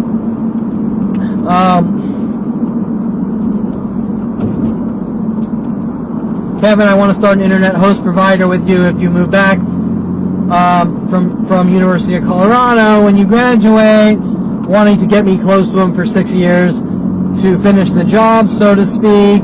Originally my brother's friend, and the same guy that at 29, I've given you enough rope to hang yourself with. We're using the system against you. Sinking world of paranoia. Have a good life now. Linked to Melody the Stripper. Once again, music. Think about this. Music. My brother's favorite band. I don't know if it's his favorite band, but my brother listening to Roger Waters' Radio Chaos. Mike Huntley at 16 introducing me to Melody, the name, Melody the Stripper. Also, other people sent after me, Aubrey Fisher to fish for information, or Mike Huntley to hunt me down with their paranoid schizo tactics. You get the idea. So, Mike Huntley giving me enough rope to hang myself with at 16, introducing me to Melody the Stripper and asking me if I want to bounce for her at some bachelor parties, which is pretty fucking harmless. And being hunted for the crime of bouncing for Melody the Stripper, who has a musical name, you get it, right? To try to make me look crazy. And Mike Huntley at 29 with Tim Thompson and everyone else mad at me for building adult websites, associating with strippers, from the very people they sent after me to take me to strip clubs, build adult websites, or bounce for strippers, are mad at me at 29, and Tim Thompson going from I work for Hot Body International to let's build adult websites, and then he flips into anger. Well, you built adult websites, didn't you? And Mike Huntley, I lost my train of thought. Mike Huntley,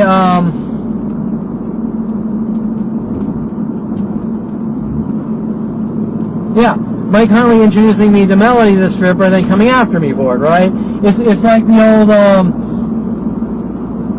the analogy, hey, do you want a cookie? Well, you ate the cookie, now I'm going to kill you. You know what you did. Oh, and more importantly, Mike Huntley saying, this is very important, Mike Huntley saying, well, you associated with those people. Don't associate with those people. Okay, so back to my original conversation about labels. Those people.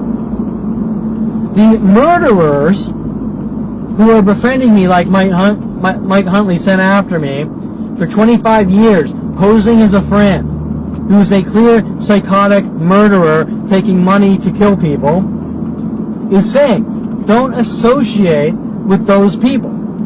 So, if you're saying that Mike's a good person, and those people, which can vary from all sorts of different personalities, are bad people, Mike Huntley is labeling like a white supremacist would, and I'm accepting everyone.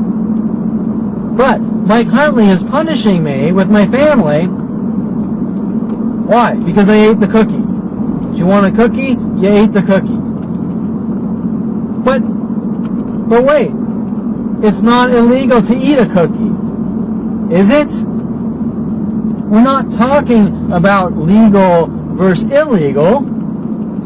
You said, here's a cookie. I ate the cookie. I like the sugar. It was good. Maybe I want some more cookies. Maybe I'll eat some fucking cookies from time to time. And maybe those cookies are big-titted, little nympho-ish chicks or whatever. Who fucking cares, right? Maybe they are. Maybe they're not. It doesn't matter.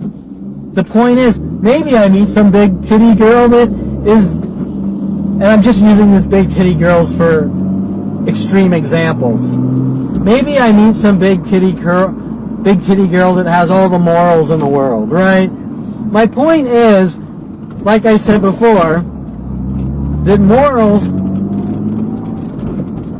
have to do with who you are and not your job description.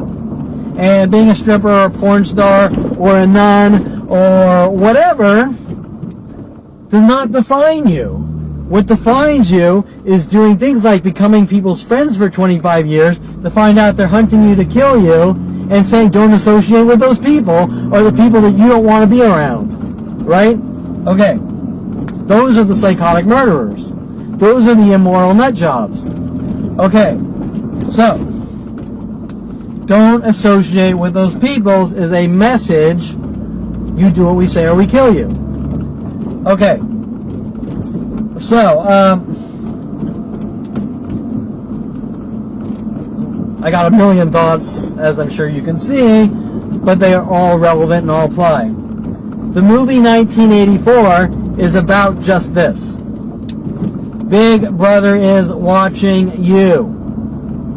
Big Brother is the government, and everything everyone does is under complete and 100% surveillance, kind of like my life. Okay? Big Brother is watching you. Now, ironically, psychiatrist Dr. Alex Lazar, who's committed every crime in the book that basically have me killed and try to silence me, introduced me to Rick Armando in the band, supposedly, a guitar player in the band, supposedly, called 1994. Well, don't you think that's a little coincidental? That an MD in psychiatry, who's trying to get anything to use against me, who is going to stop me from talking about what's being done to my life, is introducing me to people called Rick Armando, guitar players, from the band 1994, who when saw that I could prove what was being done to me at Encino Starbucks, no longer wanted to help me go to the police and started working on me with the mental illness tactics and talking about psychics to control me. Okay? Don't you think that's a little interesting? Back to the music, the radio and the music. Okay, so,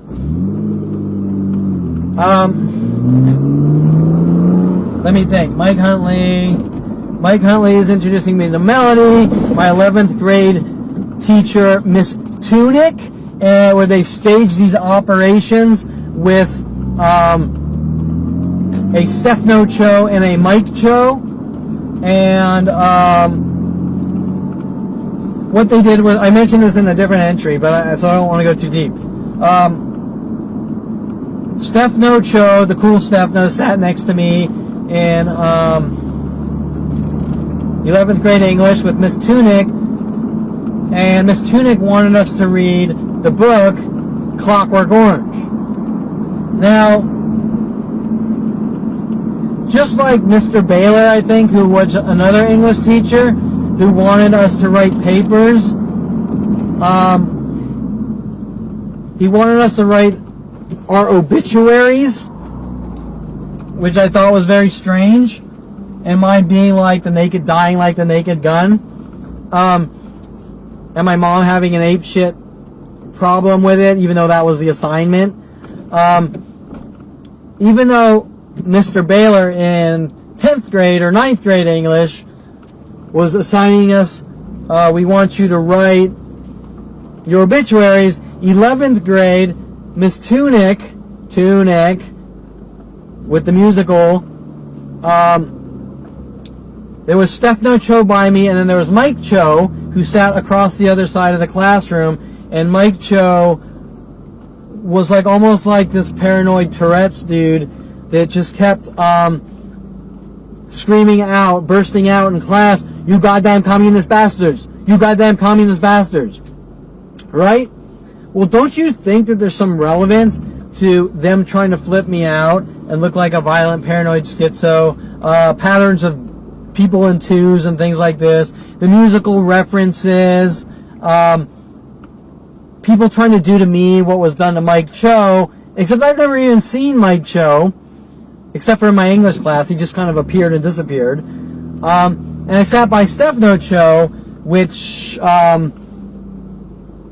he failed the English class because he got caught cheating on the vocabulary test. Okay, whatever.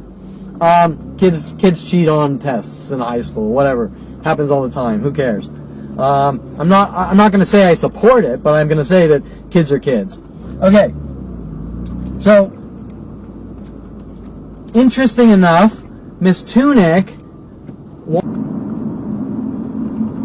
Okay, I'm not sure if my SD card filled up or my camera just stopped recording from time length. It looks like the SD card's still going, so that's good.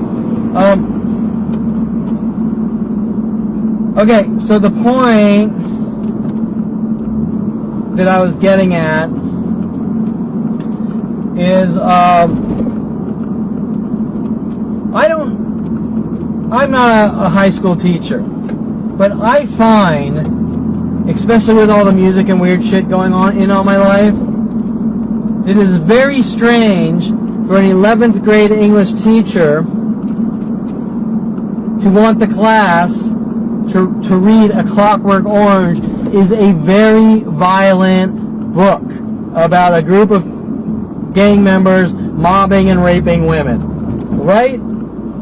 Does that sound normal to anyone? Why Miss Tunick wanted us to read A Clockwork Orange. We got Stefano Cho. We got the other Mike Cho, who's bursting out, talking to himself, yelling, "You goddamn communist bastards."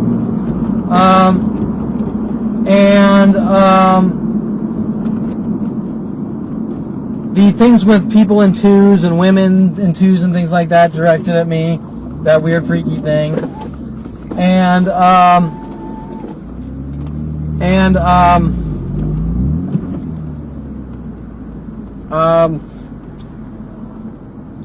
My father spazzing out when I was maybe 26, being nice enough to give him a watch for his birthday.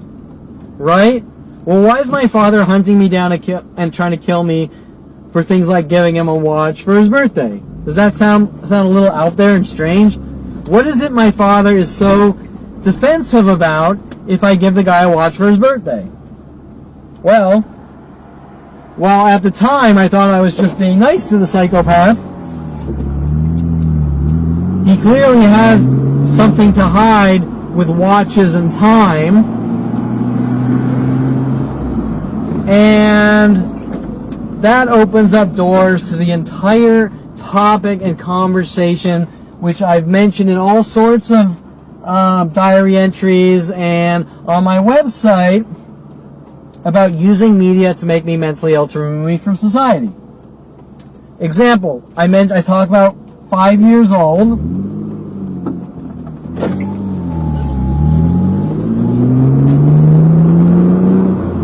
I talk about 5 years old, and my father taking me to see Wizards by Ralph Bakshi, and then doing their street theater, their endless street theater, with the good brother versus the evil brother trying to make me think I'm in a movie, and then jumping from movie to movie. And now at the age 47, it's in about 60% media where they're actually putting things in movies directed at me. Example, I saw Alita Battle Angel last night. Great fucking movie, by the way. All sorts of things were taken from my life and put in that movie. Things I say, references about writers' perceptions of me, things like this. Why? To try to flip me out and make me look like a violent, paranoid schizo. And,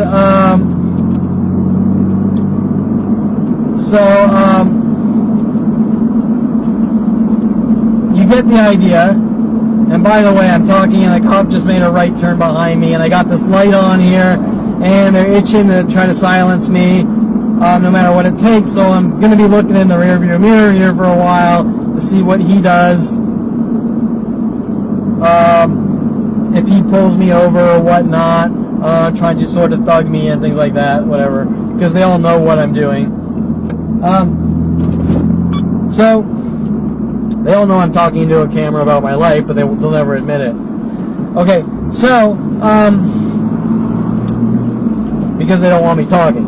So my point is that ironically, my father's mad about me giving him a watch. We have the Clockwork Orange thing in Miss Tunic's class, which is very strange. We have the Mike Cho thing, which is strange. We have a worldwide campaign to make me look like Mike Cho, to karma me to death, right? You did this to Mike Cho, so we're going to do this to you, which jumps from woman to woman and person to person my entire life, which doesn't make much sense. And there's a guy who just saw me at the car dealer and kept honking his horn 3 times.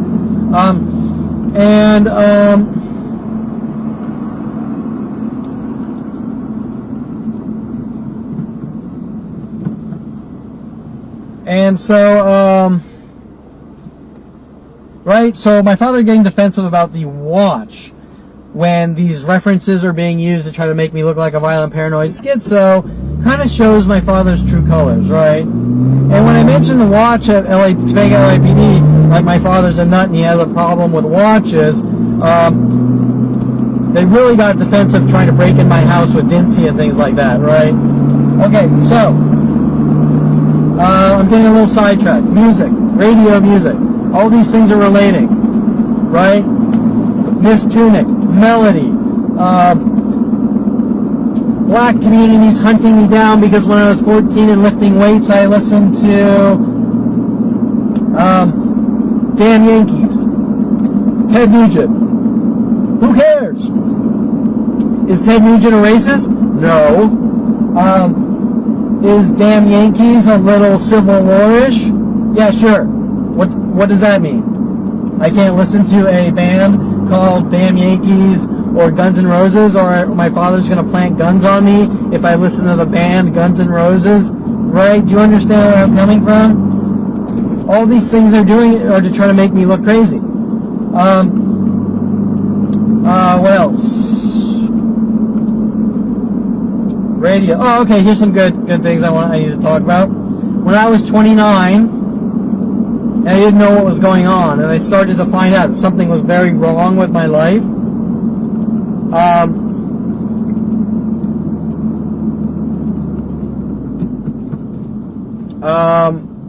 I didn't know what was really going on for about 6 or 7 years. I was watching people take turns in anger and rage on me, and I was sitting there questioning, like, what's going on? Why won't anyone tell me what's going on? My mother telling me on the phone, your past caught up with you, hinting I better leave the country. My father telling me I know what I did, but they never would be specific about what exactly any of this is about. And it's not about anything, but labeling and flagging and removing someone they flag from society. And so now remember, these situations I'm going to tell you are endless from person to person, but this is an example. One of the girls named Crystalina would have a radio cast, And tons of these models do this, right? I mean, there's a million of them. But Crystalina said, everyone, on this night, join my podcast or whatever. And so, and another one did it named something wild. Jesus. It'll come back to me. They'll go on their radio show. They'll invite everyone. If I come on or I don't come on, in the radio show, they're doing all these hidden references directed to me. Right? Why? Well, I can't tell you why.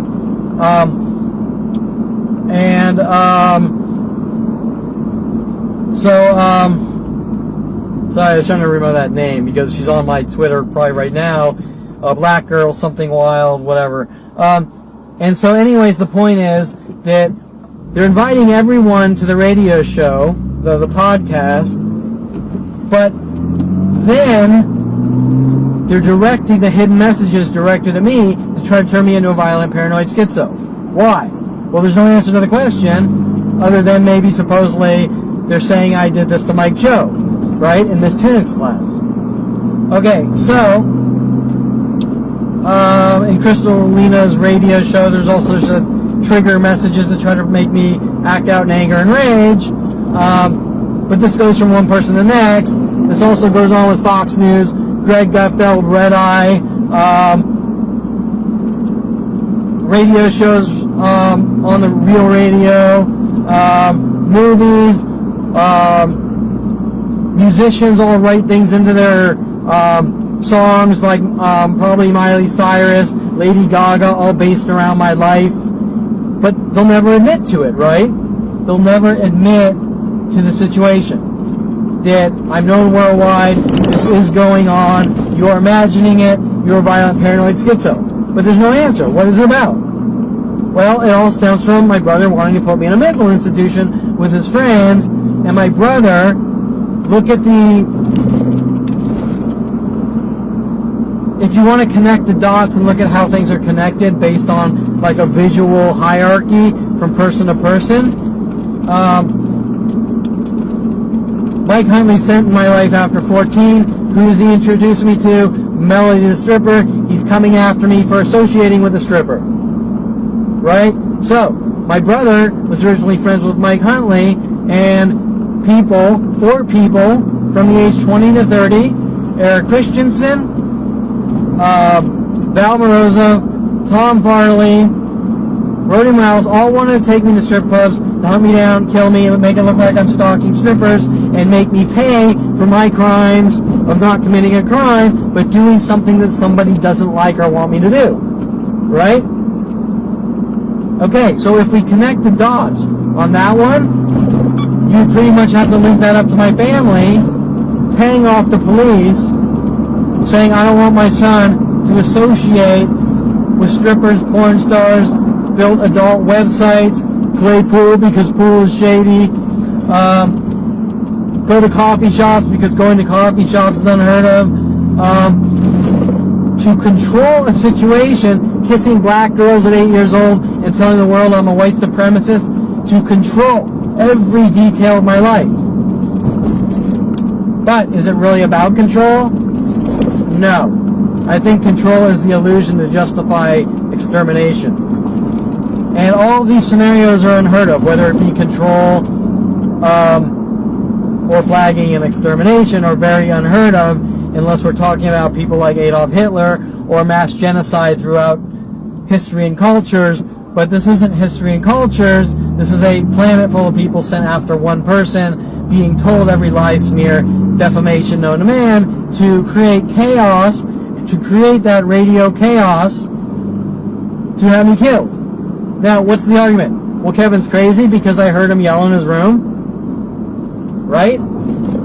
So, is this about Kevin shocking himself and yelling in his room because he puts a 110 volt up to a Tyco car to try to hot rod it? Who would fucking care? Some guy shocked himself in his room. Worst case scenario, can't you ask Kevin what happened? Hey Kevin, I heard you scream in your room. What happened? Can my family not do this? It's been what? It's been 40 years. 40 years. Not one person can ask, Kevin, what happened in your room? You screamed. 40 years. Okay, remember, the argument at 29 is Kevin doesn't have communication skills. I'm the only one with communication skills. I'm not going to run up to my family going, hey, 10 years ago I shocked myself in my room, right? If my family has an insecurity about me shocking myself with a RC trying to hot rod a Tyco car or whatever in my room, shouldn't they just fucking ask the question and it's done? Okay, so my point is, let's look at the dynamics of the family I'm coming from, their communication skills, the abuse, the insanity, the endless resources of the police, government, FBI, NSA, psychology community. Aubrey Fisher, you tapped your foot around me. I spent 6 years with worldwide support to kill you. You tapped your foot around me. Does that not strike anyone as odd? Okay, all these things, all these situations are the same. You farted around me, you yawned around me, you tapped your foot around me, you burped on a date. You need to be hunted and killed for your transgressions. You went 60 and a 50, you're a reckless driver, you need to be hunted for your transgressions. None of them make sense. Then you have Sean Dinsey paid off with the government. You do what we say or we kill you. Sort of trying to make it look like trying to convert me into a devout Jew or something. Just pure craziness. Okay, so I'm going to pause this for a few because I need water and to get my thoughts together. And I've been talking a lot. But you can see the things I'm talking about are very important and they all connect and they're coming from all directions because they're so absurd to begin with that it's like, why are you hunting me down to kill? Why are you hunting me down to kill me for blinking wrong when I was 10? Right? And that's why things don't really make sense and they're just pure insanity because it's based on that radio chaos, so to speak. My brother's big Roger Waters album he loves so much. Okay, so quickly, I was about to pull over, but I remember the name. Wild Bee was the girl. Now remember, this goes from like every girl or person out there on the planet, but the same thing like Crystalina, Wild Bee. I have a radio show. Everyone listen to my radio show. Everyone listen to my radio show and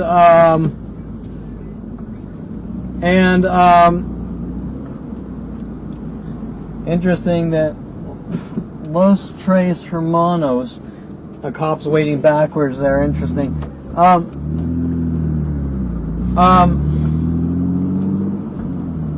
Okay, so Wild Bee. I have a radio show. Everyone come listen, and then you listen, and there's all the passive-aggressive cryptic messages to try to trigger me. Oh, I think this cop's following me too.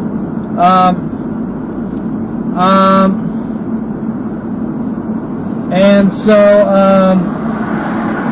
oh no, different guy.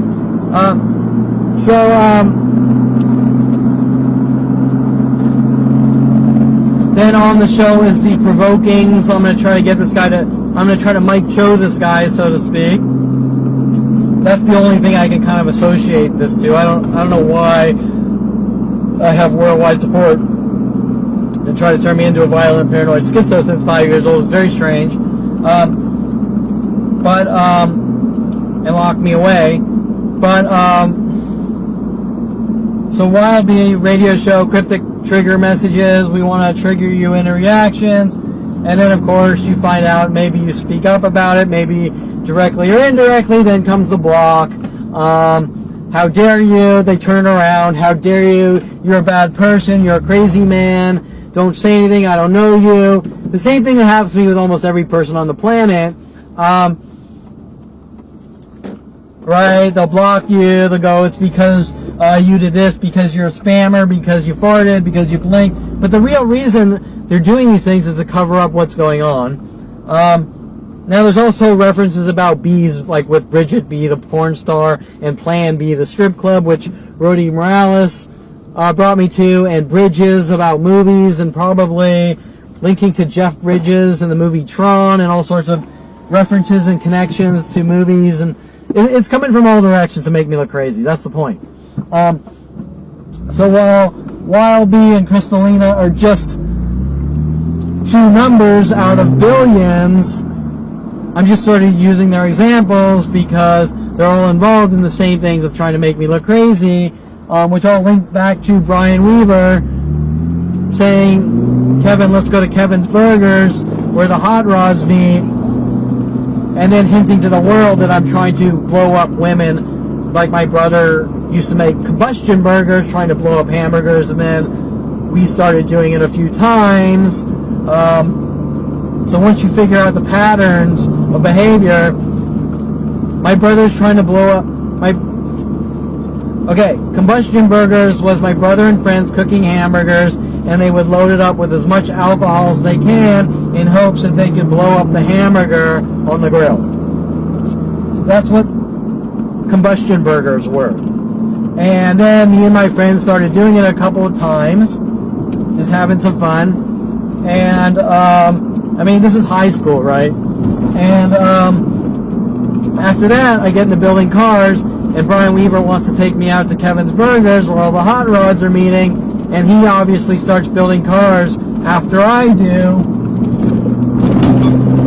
So why, coincidentally, are all the hot rodders and car builders want me dead, who were launching cars at me to try to cause accidents when I was 16? What's that about? Well, what it's about is Brian Weaver was trying to send me hidden messages that I like to blow up women, like mentally, provoke them until they react in anger. And he was hinting that women like cars, or cars like women, are also hamburgers and meat, right? Street meat. And so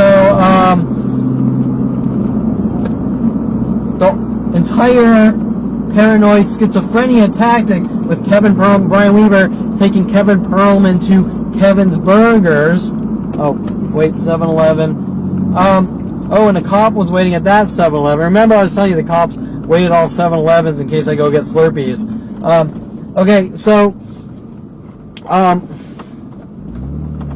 My point is that, so I have it on my car DVR, but not on this cam. My point is that, what the hell was my point? My point is that the entire scam, or whatever you want to call it, mental illness operation of framing me, is to take me to Kevin's Burgers and hint that I think women are cars, based on a paper I wrote about cars and curves in high school, and I'm trying to blow up women, get them angry, and blow up in anger, right? Hence, turning everyone against me. Now, I'm totally getting sidetracked from radio, but remember, Brian Weaver wasn't my brother's friend, he was my friend, showing that Brian Weaver, Greg Wall, all my friends were also reeled in, just like my brother's friends, to this mass conspiracy to remove me from society. Trying to make it look like I'm a violent paranoid schizo, trying to make it look like I'm manic, you name it. Okay. Make it look like I'm a woman hater, all of the above. My point is that, I don't even know how I got to this tangent. My point is that, that Wild B, like Crystalina, is just those two names. You can throw them in a pile with a billion names. They're all told to do the same exact thing until I'm dead and gone, right?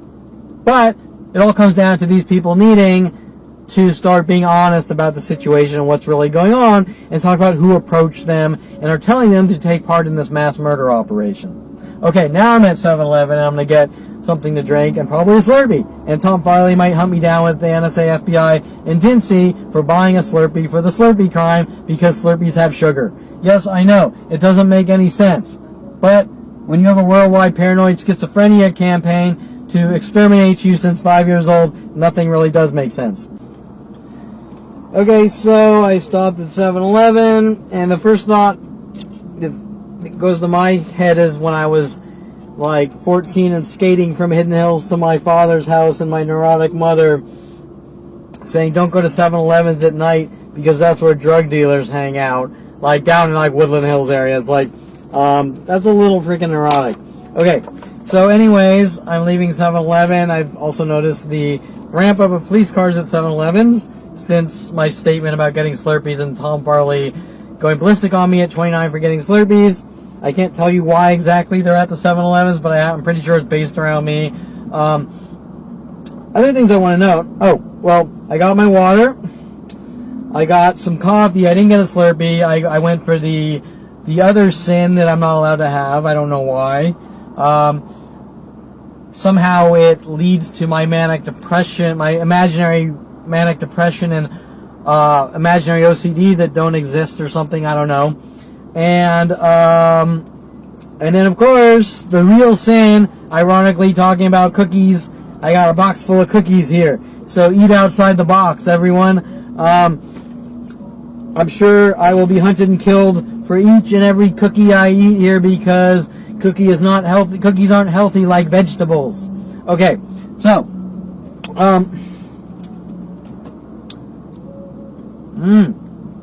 another thing I want to add, which I've mentioned in some of my prior whatever you want to call them, video diary entries, video blogs,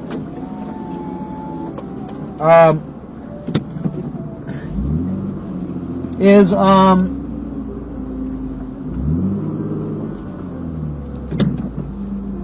I noticed my phone was hacked about maybe 5 months ago, right when I bought my Yi camera, and I noticed that people seem to be getting live streams from my Yi camera across the internet, which I have no proof of, but this type of thing has been done to me all day and night for 40 years, right? My point is, since we're on the I have a bug in your room and we're listening to everything you do on the radio, things that abuse people and violate their privacy, right? Example, if I want to do a live stream, I take the Yi app and I choose live stream. Someone doesn't offload your streams or personal data to use against you and take out of context. Back to the we have the bug in your room and listening to everything you do on the radio, now very doable across the internet with hacker technology or NSA technology, more importantly, or the police can track your cell phone by just flipping a switch, right? My point is, which they're supposed to have warrants for, but they do it illegally thinking that they're above the law. My point is, why do you think my brother introduced me to the internet in 1994? You try to flip me and make me look like a violent paranoid schizo. Okay, so my point is that most likely these recorded videos on a camera are being streamed off my phone while people are watching live, and there's reasoning why I say that based on interactions, daily interactions with people when I do, I guess you'll call them podcasts, but they're not because I'm actually recording and uploading to YouTube. But people are probably seeing the feed live anyways. So, not with my consent. That's the point. If I choose to use the live streaming, then that's one thing. But if people are hacking into my phone with the police and using my life against me, that's the entire problem that's always been going on. Now, I'm not doing a radio show. I'm doing blogger diary entries. So them trying to say, well, you're crazy because you're talking into a camera. Doing radio shows still wouldn't matter, but the point is, I'm just kind of trying to get the point across to you, the types of things that are done to me, right? So, if this is being offloaded off my phone via cellular signal, which is fairly probably easy to do with NSA tools and hackers working with them, you get the idea that I'm not intentionally live streaming it. Once again, my privacy is being violated like it always has been since 5 years old, and we have a bug in your room and doing everything. We're listening to everything you do on the radio, hence some PI down in Malibu Starbucks trying to make me look crazy talking about podcasts in my cars, and I said, well, I'm not podcasting, I'm recording them. Him then trying to make me look crazy. Either way, it's not crazy whether it's live streamed or podcasts. It doesn't matter. But you get the idea. I'm just trying to sort of convey how people are strategically using these angular conversations to try to get what they want, which is my demise. And ironically, invoking the thought about my father hiring me or getting me a job at Star Auto House with Gabby Angle when I was 16, where they loosened the lug nuts and told me to drive Chuck Norris's car home, trying to kill me while throwing wrenches at me and things like that. Okay, so where was I?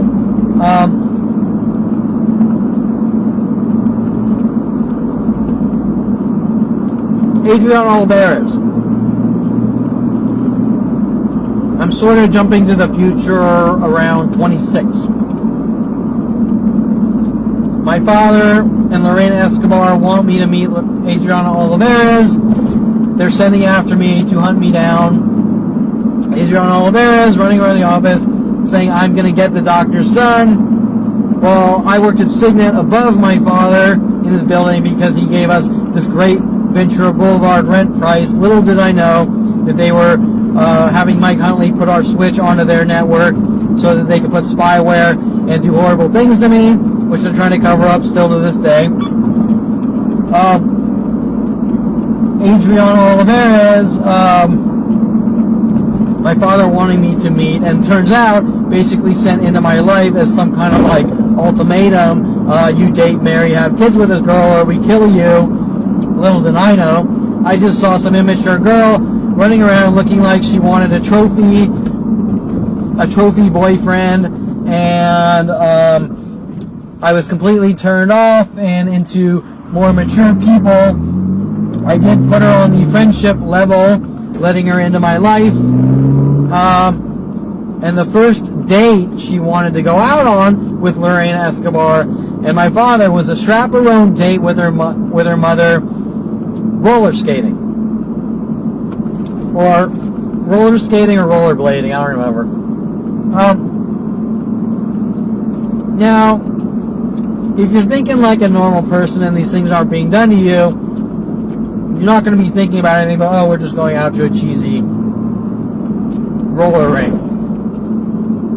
Now,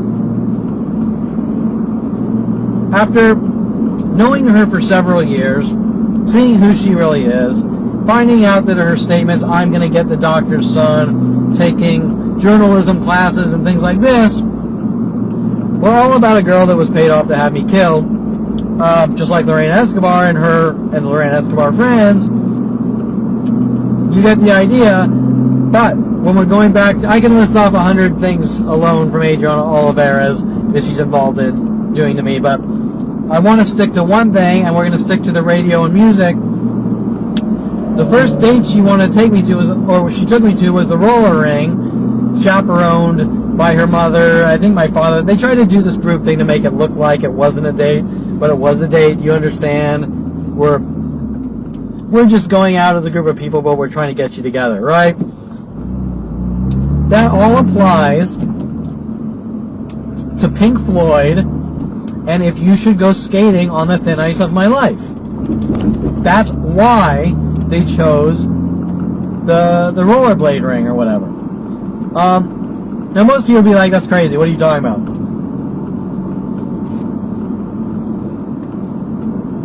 And my response is, do you know how many people worldwide are mad at me for liking and listening to the band Pink Floyd? Wish You Were Here, great album. Animals, never was really into that one. Dark Side of the Moon, great album. Roger Waters, The Wall, great album. David Gilmour after Roger Waters, great albums. My point is that, like everything else, they nitpick one thing that they can try to use against me and attack my credibility, and they go, Kevin's crazy because he's singing songs on the internet or when he's walking around. If you should go skating on the thin... Wait. oh, if you should go skating on the thin ice of my life, or we're just two lost souls swimming in fish bowls year after year. They're using them as literals, as if I'm somehow doing something to someone and then saying I'm crazy, right? Now, why are they doing this? They go from thing to thing. 14, I buy the album Damn Yankees, or I listen to Damn Yankees. Coming of Age, there's several other Ted Nugent albums. Does that really have to do with slavery and the Civil War? No, of course not. They're just analogies, right? Who thinks like that? Well, crazies think like that, right? They analyze your art and hunt you down and try to kill you for each and every piece of art you create. Hence, what's being done to me my entire life. Every piece of artwork I've ever created, I've been hunted with mass groups. Doesn't make any sense. And just to use an example, because I don't really want to go into the artwork, I do a harmless picture in a college computer imaging class with Jim Johnson of Mike Tyson fighting a Asian game character, Katana, and I've somehow committed the crime of all crimes. I'm a violent paranoid schizo who thinks he's black, who thinks he's Mike Tyson, who's a white beater and hates Asians. Okay? Well, wait. Time out. Where does this come from? It's got to come from somewhere, because I'm not singing Mike Tyson songs and punching women in the face or anything. So where's it coming from? Is everyone out there paranoid psychotic and I just didn't know it? Right? Do you understand what I'm saying? No. It's strategic. They're doing it intentionally. They're creating lies, smears, defamation, cry wolves with clear and obvious intent, and it goes to the world on these propaganda networks to radio chaos me to death. Right? Coming from my brother. Is it really coming from my brother? Because why are the police supporting it? Do you understand? The police are telling my brother to make me look like a violent paranoid schizo, and that really all starts from my family. Because why? Because they want me to have a good life. Well, I don't see how destroying someone's life gives them a good life. So if you can enlighten me on that one, we're going to all get together, hunt you down, and kill you, and lock you away in jail cells, mental institutions, or get you to blow your brains out, because I want you to have a good life. Well, I thought I had a good life up until 29, before I found out there were worldwide mental illness operations to end my life, in the name of helping me. Okay, so, I gotta look at my notes. But I just wanted to give you a little tidbit on Adriana Olivares, and the types of tactics, and while groups of people show up in pink, and things like that, trying to flip me out based on Pink Floyd, basically telling me that I've committed a crime for watching Pink Floyd, or listening to Pink Floyd, and trying to make me look like an OCD or manic depressive case, right? Okay. Andrew Adelman. Okay, I'm 14. I'm working out. I got my music. I got my Ghetto Blaster. I got my CD collection with whatever, like I said, Dawkins, Led Zeppelin, Journey,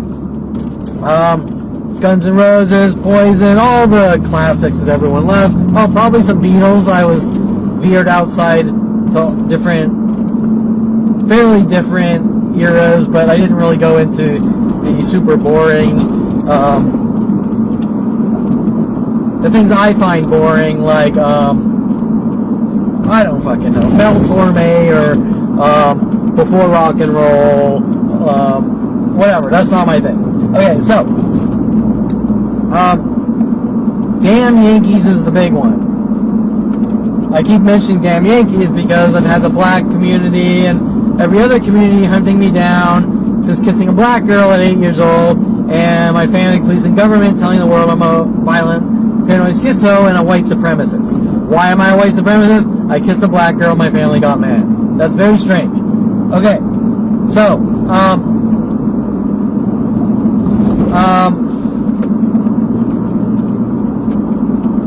sorry, it's dark and it's foggy, and I was just trying to figure out where I am.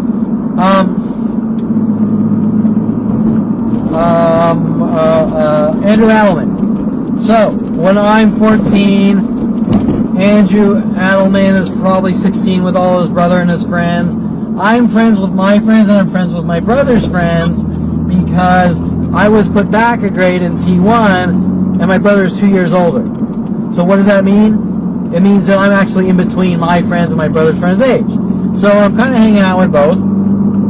I don't know that anyone's offended because, once again, back to communication. If my brother is a territorial dog that pisses on his territory and then kills people, which he is,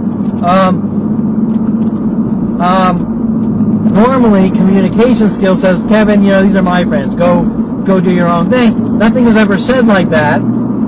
Therefore, if my brother is angry that I'm hanging out with his friends who keep showing me horror movies and trying to make me look like a violent paranoid schizo and try to make me act out in rage or make it look like I conform to media, which didn't work, he should just say, Kevin, we don't want you here. And I'd be like, okay, you're an asshole, but whatever. But why is he sending his friends into my life in the first place to spy on me, right? So all of his actions are inviting me in, reeling me in, and then going to everyone else behind my back that Kevin's this horrible monster and doing all these things. Okay, just like everyone else in my life. Victoria Walker, Aubrey Fisher, keep calling me up, come over, help me, do this, help me. He's a dog, he won't leave me alone. Wait, they keep calling me. How am I a dog? You keep fucking calling me, right? Okay, so back to the 14.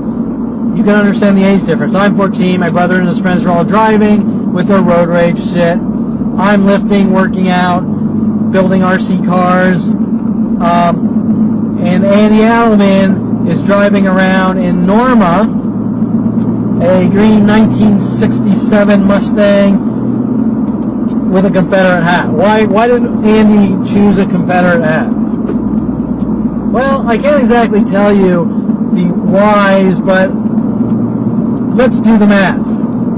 The math is that I kissed a black girl in T1 between 1st and 2nd grade.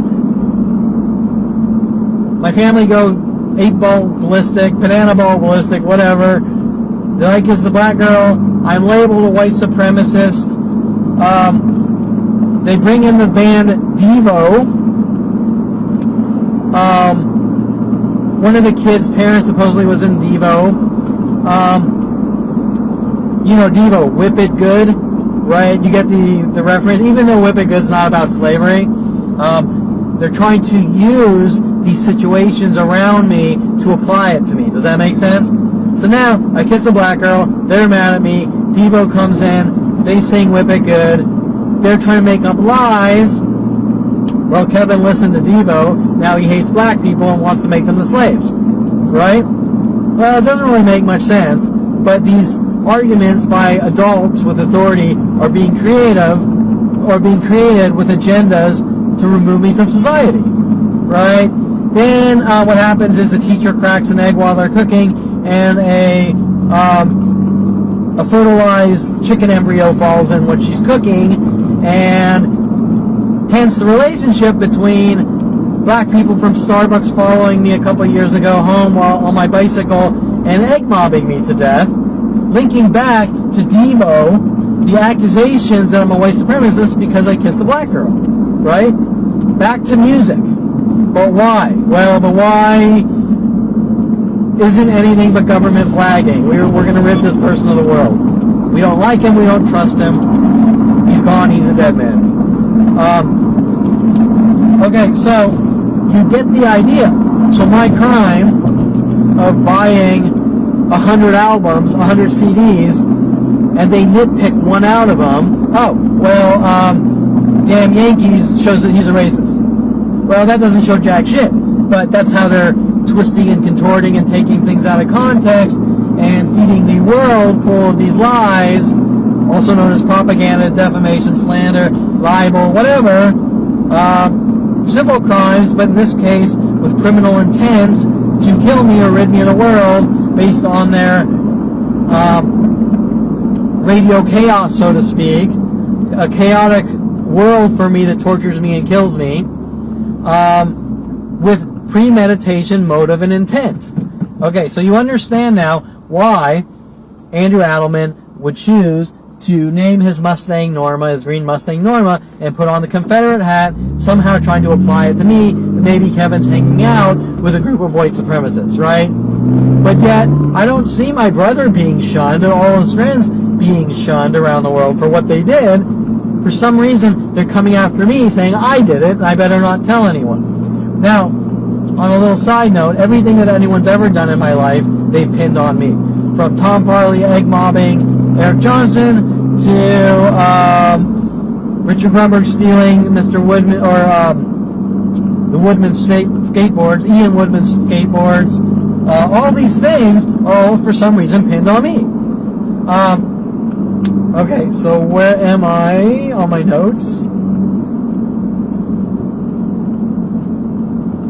Alex Lazar.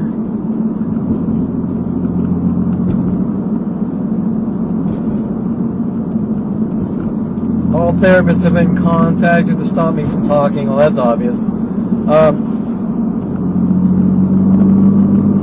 Courts now with people to stalk me and tell me. Am I even reading the right notes? Courts, the judicial system telling me I'm not. Oh, wrong notes. Okay.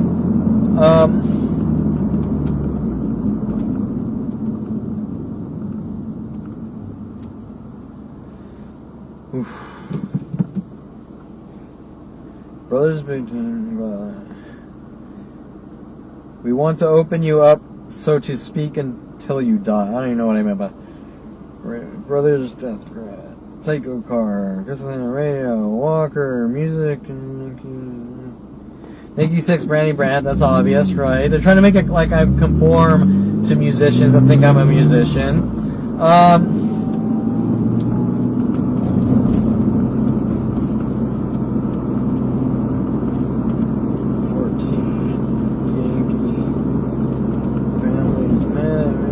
Listening.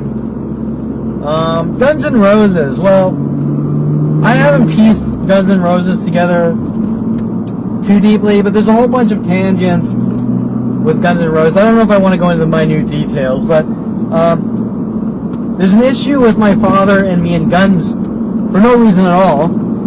So my father's been trying to play guns on me my whole life, trying to make it look like I'm a crazy man with a gun. There's this thing with me running through a rose bush when I was about 14. Somehow my father tried to make Guns N' Roses look like the reason I ran through a rose bush, and people all with tattoos, women all with rose tattoos and things like this. I'm not going to go too deep in the Guns N' Roses one, but you can sort of apply that to the original Deadpool movie and things sort of related to me. And now the new remakes of the Deadpool movie, which actually they're not remakes, they're comic book Marvel Deadpool, which all related around me, to sort of try to cover up and mask the original Deadpool movie, directed kind of toward, to try to flip me into a paranoid state. I'm going to pull over to read these notes here.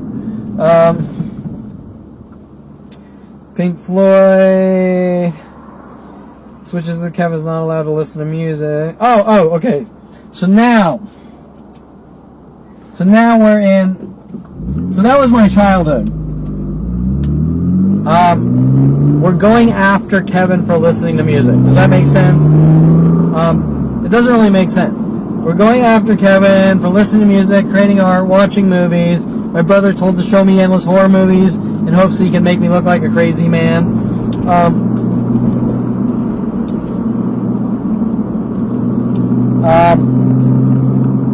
So when it started, it wasn't so much putting things in movies, it was taking things out of movies. Does that make sense? Or music. My brother would show me all these horror movies, and then he'd tell me things like his friend Jeff Allen's. He'd show me, hey everyone, let's watch Texas Chainsaw Massacre 2. And then he would say, oh, my friend Jeff Allen, mother chainsawed down his door. Trying to get me to say things that make me look crazy. Do you understand? Giving me disinformation to try to make me look crazy.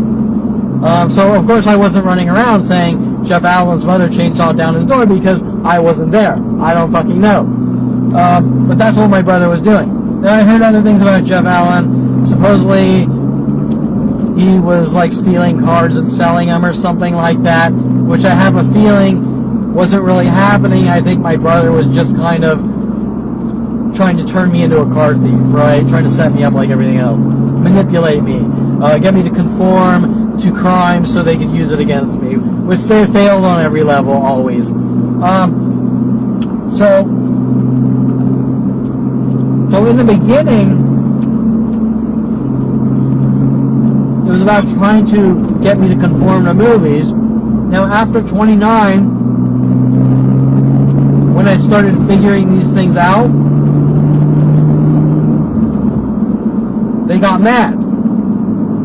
Hence, the groups of people amplifying, actually putting aspects of my life in the media, from movies, music, like probably half of Lady Gaga's songs are probably based around my life. I can't tell you for sure. I've seen other bands I'm sure of over and over. Things in almost every movie taken from my life now, 60% of media, artwork, you name it, all put in the media. Why? So that when I watch the media, I see it and it makes me mentally ill. It creates mental illness. Now, why are they doing it? Well, they're doing it because they don't want me talking. They're doing it because at 29, I found out something was very wrong, and I was met with endless death threats. You don't talk or we kill you. And some of those death threats varied from subtle, from psychiatrists, like if you don't take medication, you'll destroy your life, instead of dealing with the truth and the situation, to you better accept what's going on till it gets a lot worse for you, to no relaxing for you, nigger, to some direct death threats, you're a snitch, you're dead, and those people working with the police and government, with police-trained canine dog attackers to attack me, to try to thug me quiet, right? You get the idea that the information I know, which links unfathomably to kind of like similarities of Clockwork Orange and that person being tortured with media, is the same types of things that have been done to me all day and night 24/7 since 5 years old. Hence my father's so mad at me for giving him a stupid watch at like 26 or whatever, when I was 26, right? Things that I couldn't fathom or comprehend. Hence, all this media I'm seeing, or these things people doing, mimicking everything I do or say, is all about psychological warfare and torture. Okay, now if we take the movie aspect out of it, these are Adolf Hitler regimes. These are psychological warfare campaigns developed by Adolf Hitler and KKK groups. And how did I find this out? Well, after years of being tortured and killed, or people trying to torture me and kill me, I started doing research on the internet about groups or gangs getting together to make people mentally ill to kill them. And what I learned was that these stem from KKK operations to Adolf Hitler regimens that Adolf Hitler never really got to, but was planning on. Now, you're going to say that's beyond any level of fucked up if you're a sane, rational person. But we're talking about Adolf Hitler and a regime to create the perfect world and eradicate imperfection. Right? So we would normally categorize gang stalking with white supremacists and Adolf Hitler and KKK groups. But oddly enough, I'm Kevin Perlman. I pretty much accept all races and cultures. I was born in the United States, in the melting pot. And the melting pot, for those who never learned this in high school, is a phrase used that the United States founded its beliefs on getting all races and cultures together to act as one instead of segregation. Okay? And when I'm 8 years old kissing a black girl, it's because I'm accepting all races and cultures. Now, I can't tell you why that angers my family so much and everyone else. and I have to be a devout Jew and only date and marry a devout Jew, which they're not even devout Jews. As a matter of fact, everything from I've seen from my family, they're not even Jewish. They don't even believe in God, and the first commandment, thou shalt not kill, in the Bible, they don't even believe in that. So, what are they? Well, they're really religious cults that tell you what you have to do or kill you. Well, last I checked, that is not Judaism. That is not any religion. You do what we say or we kill you is not any religion. It's a cult. Masked. A cult masked as religion. Okay, so I represent what we're supposed to be. I accept everyone. I accept lawyers. I accept politicians. I accept strippers. I accept porn stars. I accept hoes or whores or whatever you want to call them, even though it's illegal. That's not up to me. If it was up to me, I would make hoeing illegal. If it was up to me, I would make hoeing legal. But it's not up to me. I'm just some guy wondering what the fuck's going on, trying to stay breathing. Okay, so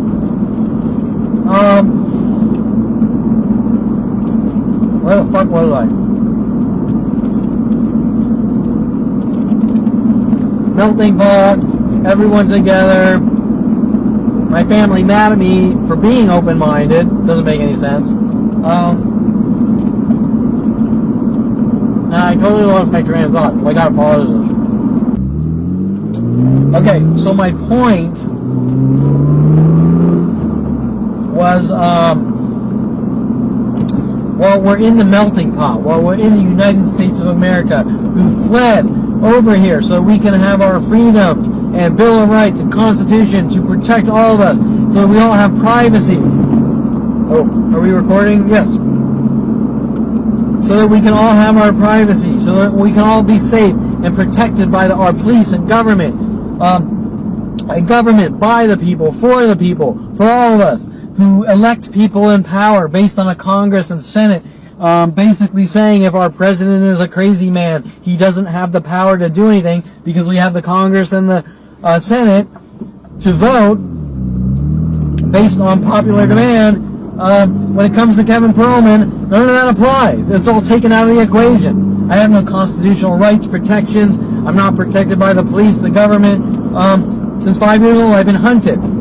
Now, this is where things get freaky. Kevin Perlman is hunted by the United States of America government. He is the enemy of the state. But, wait a minute. Not only is Kevin Perlman the enemy of the state, but NSA, FBI, who knows what other organizations that none of us know exist, are involved in Adolf Hitler and KKK tactics to hunt down and kill Kevin Perlman. Because he's smart, because he's clever, because he thinks for himself, because he's original, because he doesn't stick within his social group and make stupid judgments that the dramas and gossips all sit there making. He thinks for himself. He's innovative. He starts companies based on new and different ideas. He learns how to adapt and this and that. So he needs to be hunted and killed with Adolf Hitler tactics. Adolf Hitler. Let me say this again. Adolf Hitler, Nazi, Holocaust, KKK tactics being practiced by the United States government of America. Are you not concerned? You should be concerned when you listen to my police scanner recordings and they say, possible male mental, follow that possible male mental, put them on the watch list. They don't say put them on the watch list, but it's pretty much implied. Possible male mental, do you fucking feel safe? What if someone thinks you're mentally ill? You're a fucking dead man. Is it a crime to be mentally ill? No, it ain't no crime. Sorry, my English is getting a little weird. It's not a fucking crime to be mentally ill. What the fuck? Watch list for the mentally ill? That's insane. What are you gonna do? Why don't you just put them up against the wall and blow their fucking brains out? You fit the mental illness category. Boom! Right? Okay. So my point. 3 times. The United States government of America, who labels me a fucking white supremacist for kissing a black girl at 8 years old at Sunny Skies Day Camp between the grades of 1 to 2, are the fucking white supremacists. The same things that have been done to me from each and everything. Attack Kevin, say Kevin attacked someone. Steal from Kevin, say Kevin stole from someone. Do this to Kevin, say Kevin did that. They're all the same templated hunt down and kill Kevin Perlman by turning the masses against him while raping and pillaging him over and over since 5 years old. Example, my brother does all these things to me, and then him with the entertainment industry go, well, Kevin was a bully and he bullied me. Oh, poor Jason. Oh, poor Jason's pain. Jason had everything. Jason's a fucking spoiled brat. Okay? And when I say this, don't try to turn around and go, well, you're angry at your brother and bitter. I'm not. Jason was born with a 4.0, the ability to get 4.0s while drinking fucking beers and not studying and becoming a doctor. Kevin Perlman will read the same book 100 times, and no matter how well I know it, I'll still get a C no matter what. On every single test, on everything, single thing. It takes me 10 times to learn anything that anyone else in I know takes to learn, born with all these learning disabilities. Okay? So, Jason is out meeting women and this and that. Kevin's shy and can't break the ice, and he's not meeting shit. And not only am I shy, but women are hunting me down to kill me because I'm shy. Okay? Imagine that one. Okay? If you don't think that I had every hurdle known to man and still do thrown at me just to stay breathing, you're insane. Okay? I have a crush on Corey Bixby. I'm too shy to talk to her, so she asked me to drive her home. I do nothing wrong to her, and people are sent after me to basically have me killed for the rest of my life because she didn't get the perfect ride home, which nothing happened. Maybe I pushed on a gas pedal 1 millimeter too much for a tenth of a second or something, and they act like I pulled her aside, ripped her out, and raped her 100 times. And this goes on from every person or woman in my life, and that's while being shy or having a hard time approaching or walking up to women. Okay? If you don't think that I've had it difficult and harder than shit, known to man for anyone, you have to be fucking crazy and insane. Now, I never held anything against my brother. I loved my brother until I found out what he was involved in.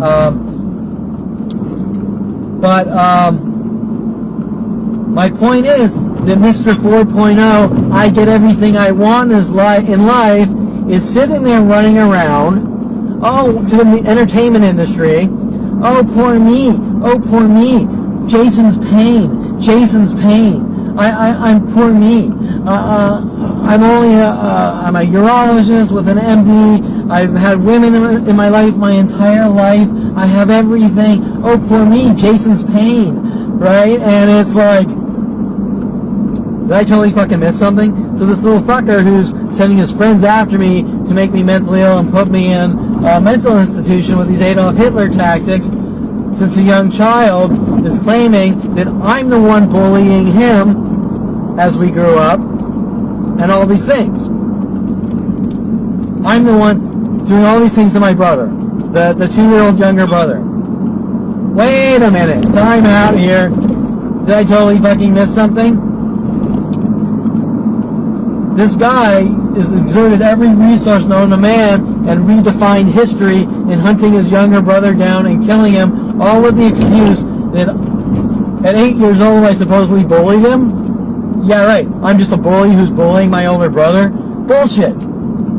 He's a lying piece of shit. He's running around holding me underwater as long as possible. He's flicking me in the air over and over in hopes he can make it look like I try to kill him. He's I think he's like squatting on my face with his ass or something. I mean, look, first of all, I'm not going to say these aren't brotherly types of things. They are. But they made it an issue when they made it an issue. I never made it an issue. I never ran around saying, oh, poor me, oh, poor me. Do you understand what I'm saying? My brother's running around saying that I'm coming after him and I'm bullying him and all. I never said a fucking thing. I never said anything about anything. I had no clue what was going on. I was 29. I love my brother. I'm friends with some of his friends. Boom. We're hunting you down to kill you. It's your fault, Kevin. Wait, did I totally miss something? I've tried to kill you over and over, according to my brother. I've tried to stab him. I tried to kill him by driving too fast in the car with him. Oh, poor him. Oh, poor Jason, the man who has everything in life, is sitting there crying that his younger brother, who has nothing and has said nothing about it, and has sucked it all up and said, no matter how hard life is, I'm going to pull it all together and I'm going to accomplish my dreams and this and that, showing that I'm the true good person. And I'm not running around saying, oh, look what Jason did to me 10 years ago. Look what Jason did to me 20 years ago. He's doing it to me, and when he's doing it to the world. He's spewing out lie after lie to the world. I tried to kill him. I tried to do this to him. I tried to do that to him. He's a fucking nut job. Okay? So why is he mad at me? I can't answer the question why Mr. I Have Everything is so mad at Mr. I Have Nothing that he's working with the police, government, NSA, FBI, my family to fucking eradicate me, have me killed. It is like, it's a complete Twilight Zone. But what I can tell you is that up until 29 or later, until I figured everything out, I loved the guy. He was my brother. I thought he was the greatest person. And I never held anything from childhood against him from the stupid things. Even Darren Moselle holding the knife up to my throat while they make their little movie Psychos going, let's make him the fifth member of the Bee Gees, whatever, in their little Psychos movies they were making with me in it. Whatever. Could not give a flying fuck. Was never thinking about it. Couldn't care about it. Until I found out what they were doing. Trying to make me look crazy and remove me from society. So, I'm about to end this. I think I've pretty much gone through everything. I'm just trying to think of any last thoughts. This was about the Jason Perlman. We have a bug in your room and we're listening to everything you do on the radio. You try to turn me into make me look like a violent paranoid schizo. You can now understand the spoiled brat, I Have Everything brother, is taking advantage of the weak and then trying to turn it around with Darren Moselle and the entertainment industry, riling them all up against me. Worldwide defamation, slander, police, government, you name it, and pretending that he's the victim, right? Mr. I Have Everything is the victim. Kevin Perlman at 8 years old is bullying. Is bullying Jason Perlman, and Jason just couldn't take enough of it, right? That's his little story, right? And they're gonna tell writers in movies to write these things into movies to try to brainwash me and make me think that I did horrible things to Jason, my brother. No, it's the other way around. I did absolutely nothing to my brother. He's a lying piece of shit who preys on the weak, is systematic in his thought processes, is angular in his thought processes. In other words, everything I do is random and out of I love you and you're my brother, and it's how do I say it? It's sporadic, right? All of my interactions with people who are my brother and family are sporadic and random, and all of my family's interactions and the people they've sent after me are all systematic, premeditated, and calculated. Do you understand? That is a criminal mind versus someone just trying to live their life. Someone that's trying to live their life doesn't scheme and plan things out. They just live their lives. But in my family, everything's planned out and schemed to get the result they want to get. Right? Kevin, I got you a job at Star Auto House Mercedes, and with Gabby Angle using the names and schizophrenia tactics, showing me horror movies. My brother's showing me horror movies to try to make it look like I'm a violent murderer and a psychotic, where people are following me around, mad at me for watching horror movies when I was a kid. Okay, well, why are people mad at me for watching horror movies as a kid? Who the fuck would care? You get the idea? It's not about horror movies. And then as Kevin conforms to movies, the next premeditated, systematic we have to tell the world on propaganda systems. Well, all the things I'm talking about are things that criminals do. Okay? If I don't like you or trust you, I don't invest billions of government dollars telling the world that guy's crazy, a crazy murderer. Right? Do you understand my point? That's what a criminal does. If I believe that you're a crazy murderer, I don't talk to you. That's what I do. If my family believes Kevin Perlman's a crazy murderer, they go to the psychology community, NSA, FBI, and invest billions of dollars to poison the well before I ever meet someone, have a friend, or anything else to control the situation. But there is no situation. There's no crime. If I had committed a crime, I would be arrested for the crime. If I'm a serial killer, I would have killed 100 women. Okay? But 100 women haven't been killed, nor has one woman. Therefore, no crime has been committed. Therefore, nothing being done to me is justified. Why? Because the Constitution of the United States says that we are all free people until we do something. Okay? There's no I don't trust you crime. And that is the point. If Kevin Perlman, the best person known to man, has been the nicest person everyone in his life and gone above and beyond everyone in his path, and this is happening to me, do you think that you are safe?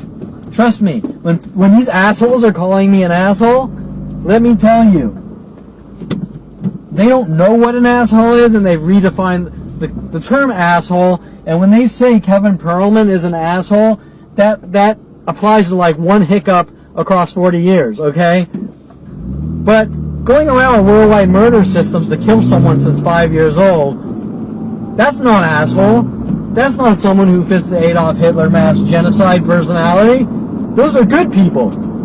Wait, or is that wrong? Because last I checked, the Constitution of the United States keeps us all safe from fucking psychotic murderers with opinions that have no self-control, that say, I think that person's a serial killer, and we're going to hunt them down and kill them, even though they've done absolutely nothing at all to anyone, ever. Right? Do you understand what I'm saying? If you take the Constitution out and turn it into toilet paper, none of you are safe. Although none of you give a shit. Why? Because you're out living your lives and you're all fat and happy, and you don't realize that what can be done to me can be done to any of you at any moment. You go out on a date and you blink wrong, the next thing you know, you could be hunted with an enemy of the state like Kevin Perlman and tortured to death in inhumane, unfathomable, inflicted mental pain, something that you can't fathom or imagine, while people sit there and laugh at you and kick you in the skull over and over until you're dead and gone, while you're sitting there bleeding to death across... Okay, well, ironically here, I was finishing up like the last thoughts and the final sentence, and my SD card filled up. So now I have to sort of rephrase the last sentence for a whole new SD card, which is kind of funny. But anyways, I think my point was that if this can happen to me, this can happen to any of you. None of you are safe. It's not about I don't trust you, I don't like you, I think that you might not like black people or Asians or this or that. It's all irrelevant. Crazy. Like I said before, they're all labels. They're pointless. If you don't like someone, you don't understand someone, don't be around them. If someone has an opinion, whether it's harmless, whether it's different, take it in or don't take it in. Whether you think you want to be around them, you have that right to judge. What you don't have the right to do is execute. Okay? I don't like you, I'm going to kill you. I don't like you, so I'm going to torture you. I don't like you this. But you do have the right to judge. Because if you don't have the right to judge or opinions, then what are you? A mindless drone told what you have to believe in, eat, do? Okay? So when people are feeding everyone this information about me, ironically, nobody's thinking for themselves. the first question that anyone should, the first question or the first thought that should go through anyone's mind about Kevin Perlman is, why is this information illegally being disseminated about him? It's that simple. That answers anyone's question.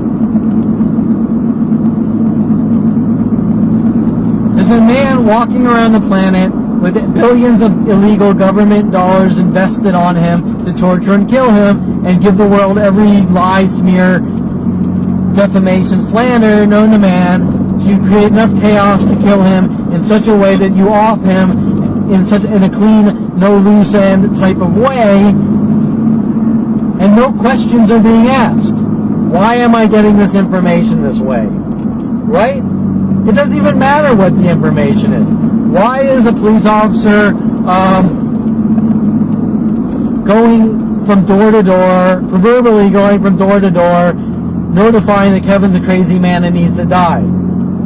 Obviously, they're not literally going from door to door, but they're using the internet as a murder weapon to notify the world about me that I'm a crazy man that needs to die. Well, think about that. Nobody would do that unless they're a murderer that wants to kill someone. Okay? Nobody. Especially with the billions of dollars that Sean Dinsey's running around. You parked 1.5 inches in a red 2 weeks before he's going to court. Or 2 weeks before I'm going on the stand, which he's on the case. Right? I mean, think about it. These are all common sense things. Okay? Showing the police corruption and we have something to hide. I'm the only one that's being honest. You order those court transcripts. You read those court transcripts and you will see, okay, that I am the only one being honest. And I'm going to leave it at that. That if I am such an asshole that fits the asshole death sentence crime, then I'm probably not really an asshole. Does that make sense? And you can apply that to all these situations because none of them make any sense, but we want Kevin dead for what he knows, and before that we just wanted to remove him from society based on every psychological label pulled out of someone's ass out of, what's the real reason? Hate, rage, jealousy, I can't tell you, but it has nothing to do with crimes, it has nothing to do with psychology, it has nothing to do with anything, but I don't like that guy. Something like that. Okay? And I don't like that guy starts at 5 years old. Now, when you have some government official or police officer going, I don't like that 5-year-old and I'll be watching you for the rest of your life, we got serious issues with our judicial system, our government, our constitution, and it's like I just said, no one is safe. Okay? Police are only supposed to step in your life when crimes are committed and when there's enough probable cause to investigate the crime. So, for example, some angry mother saying, my kid threatened my life or something like that, I'm just guesstimating here.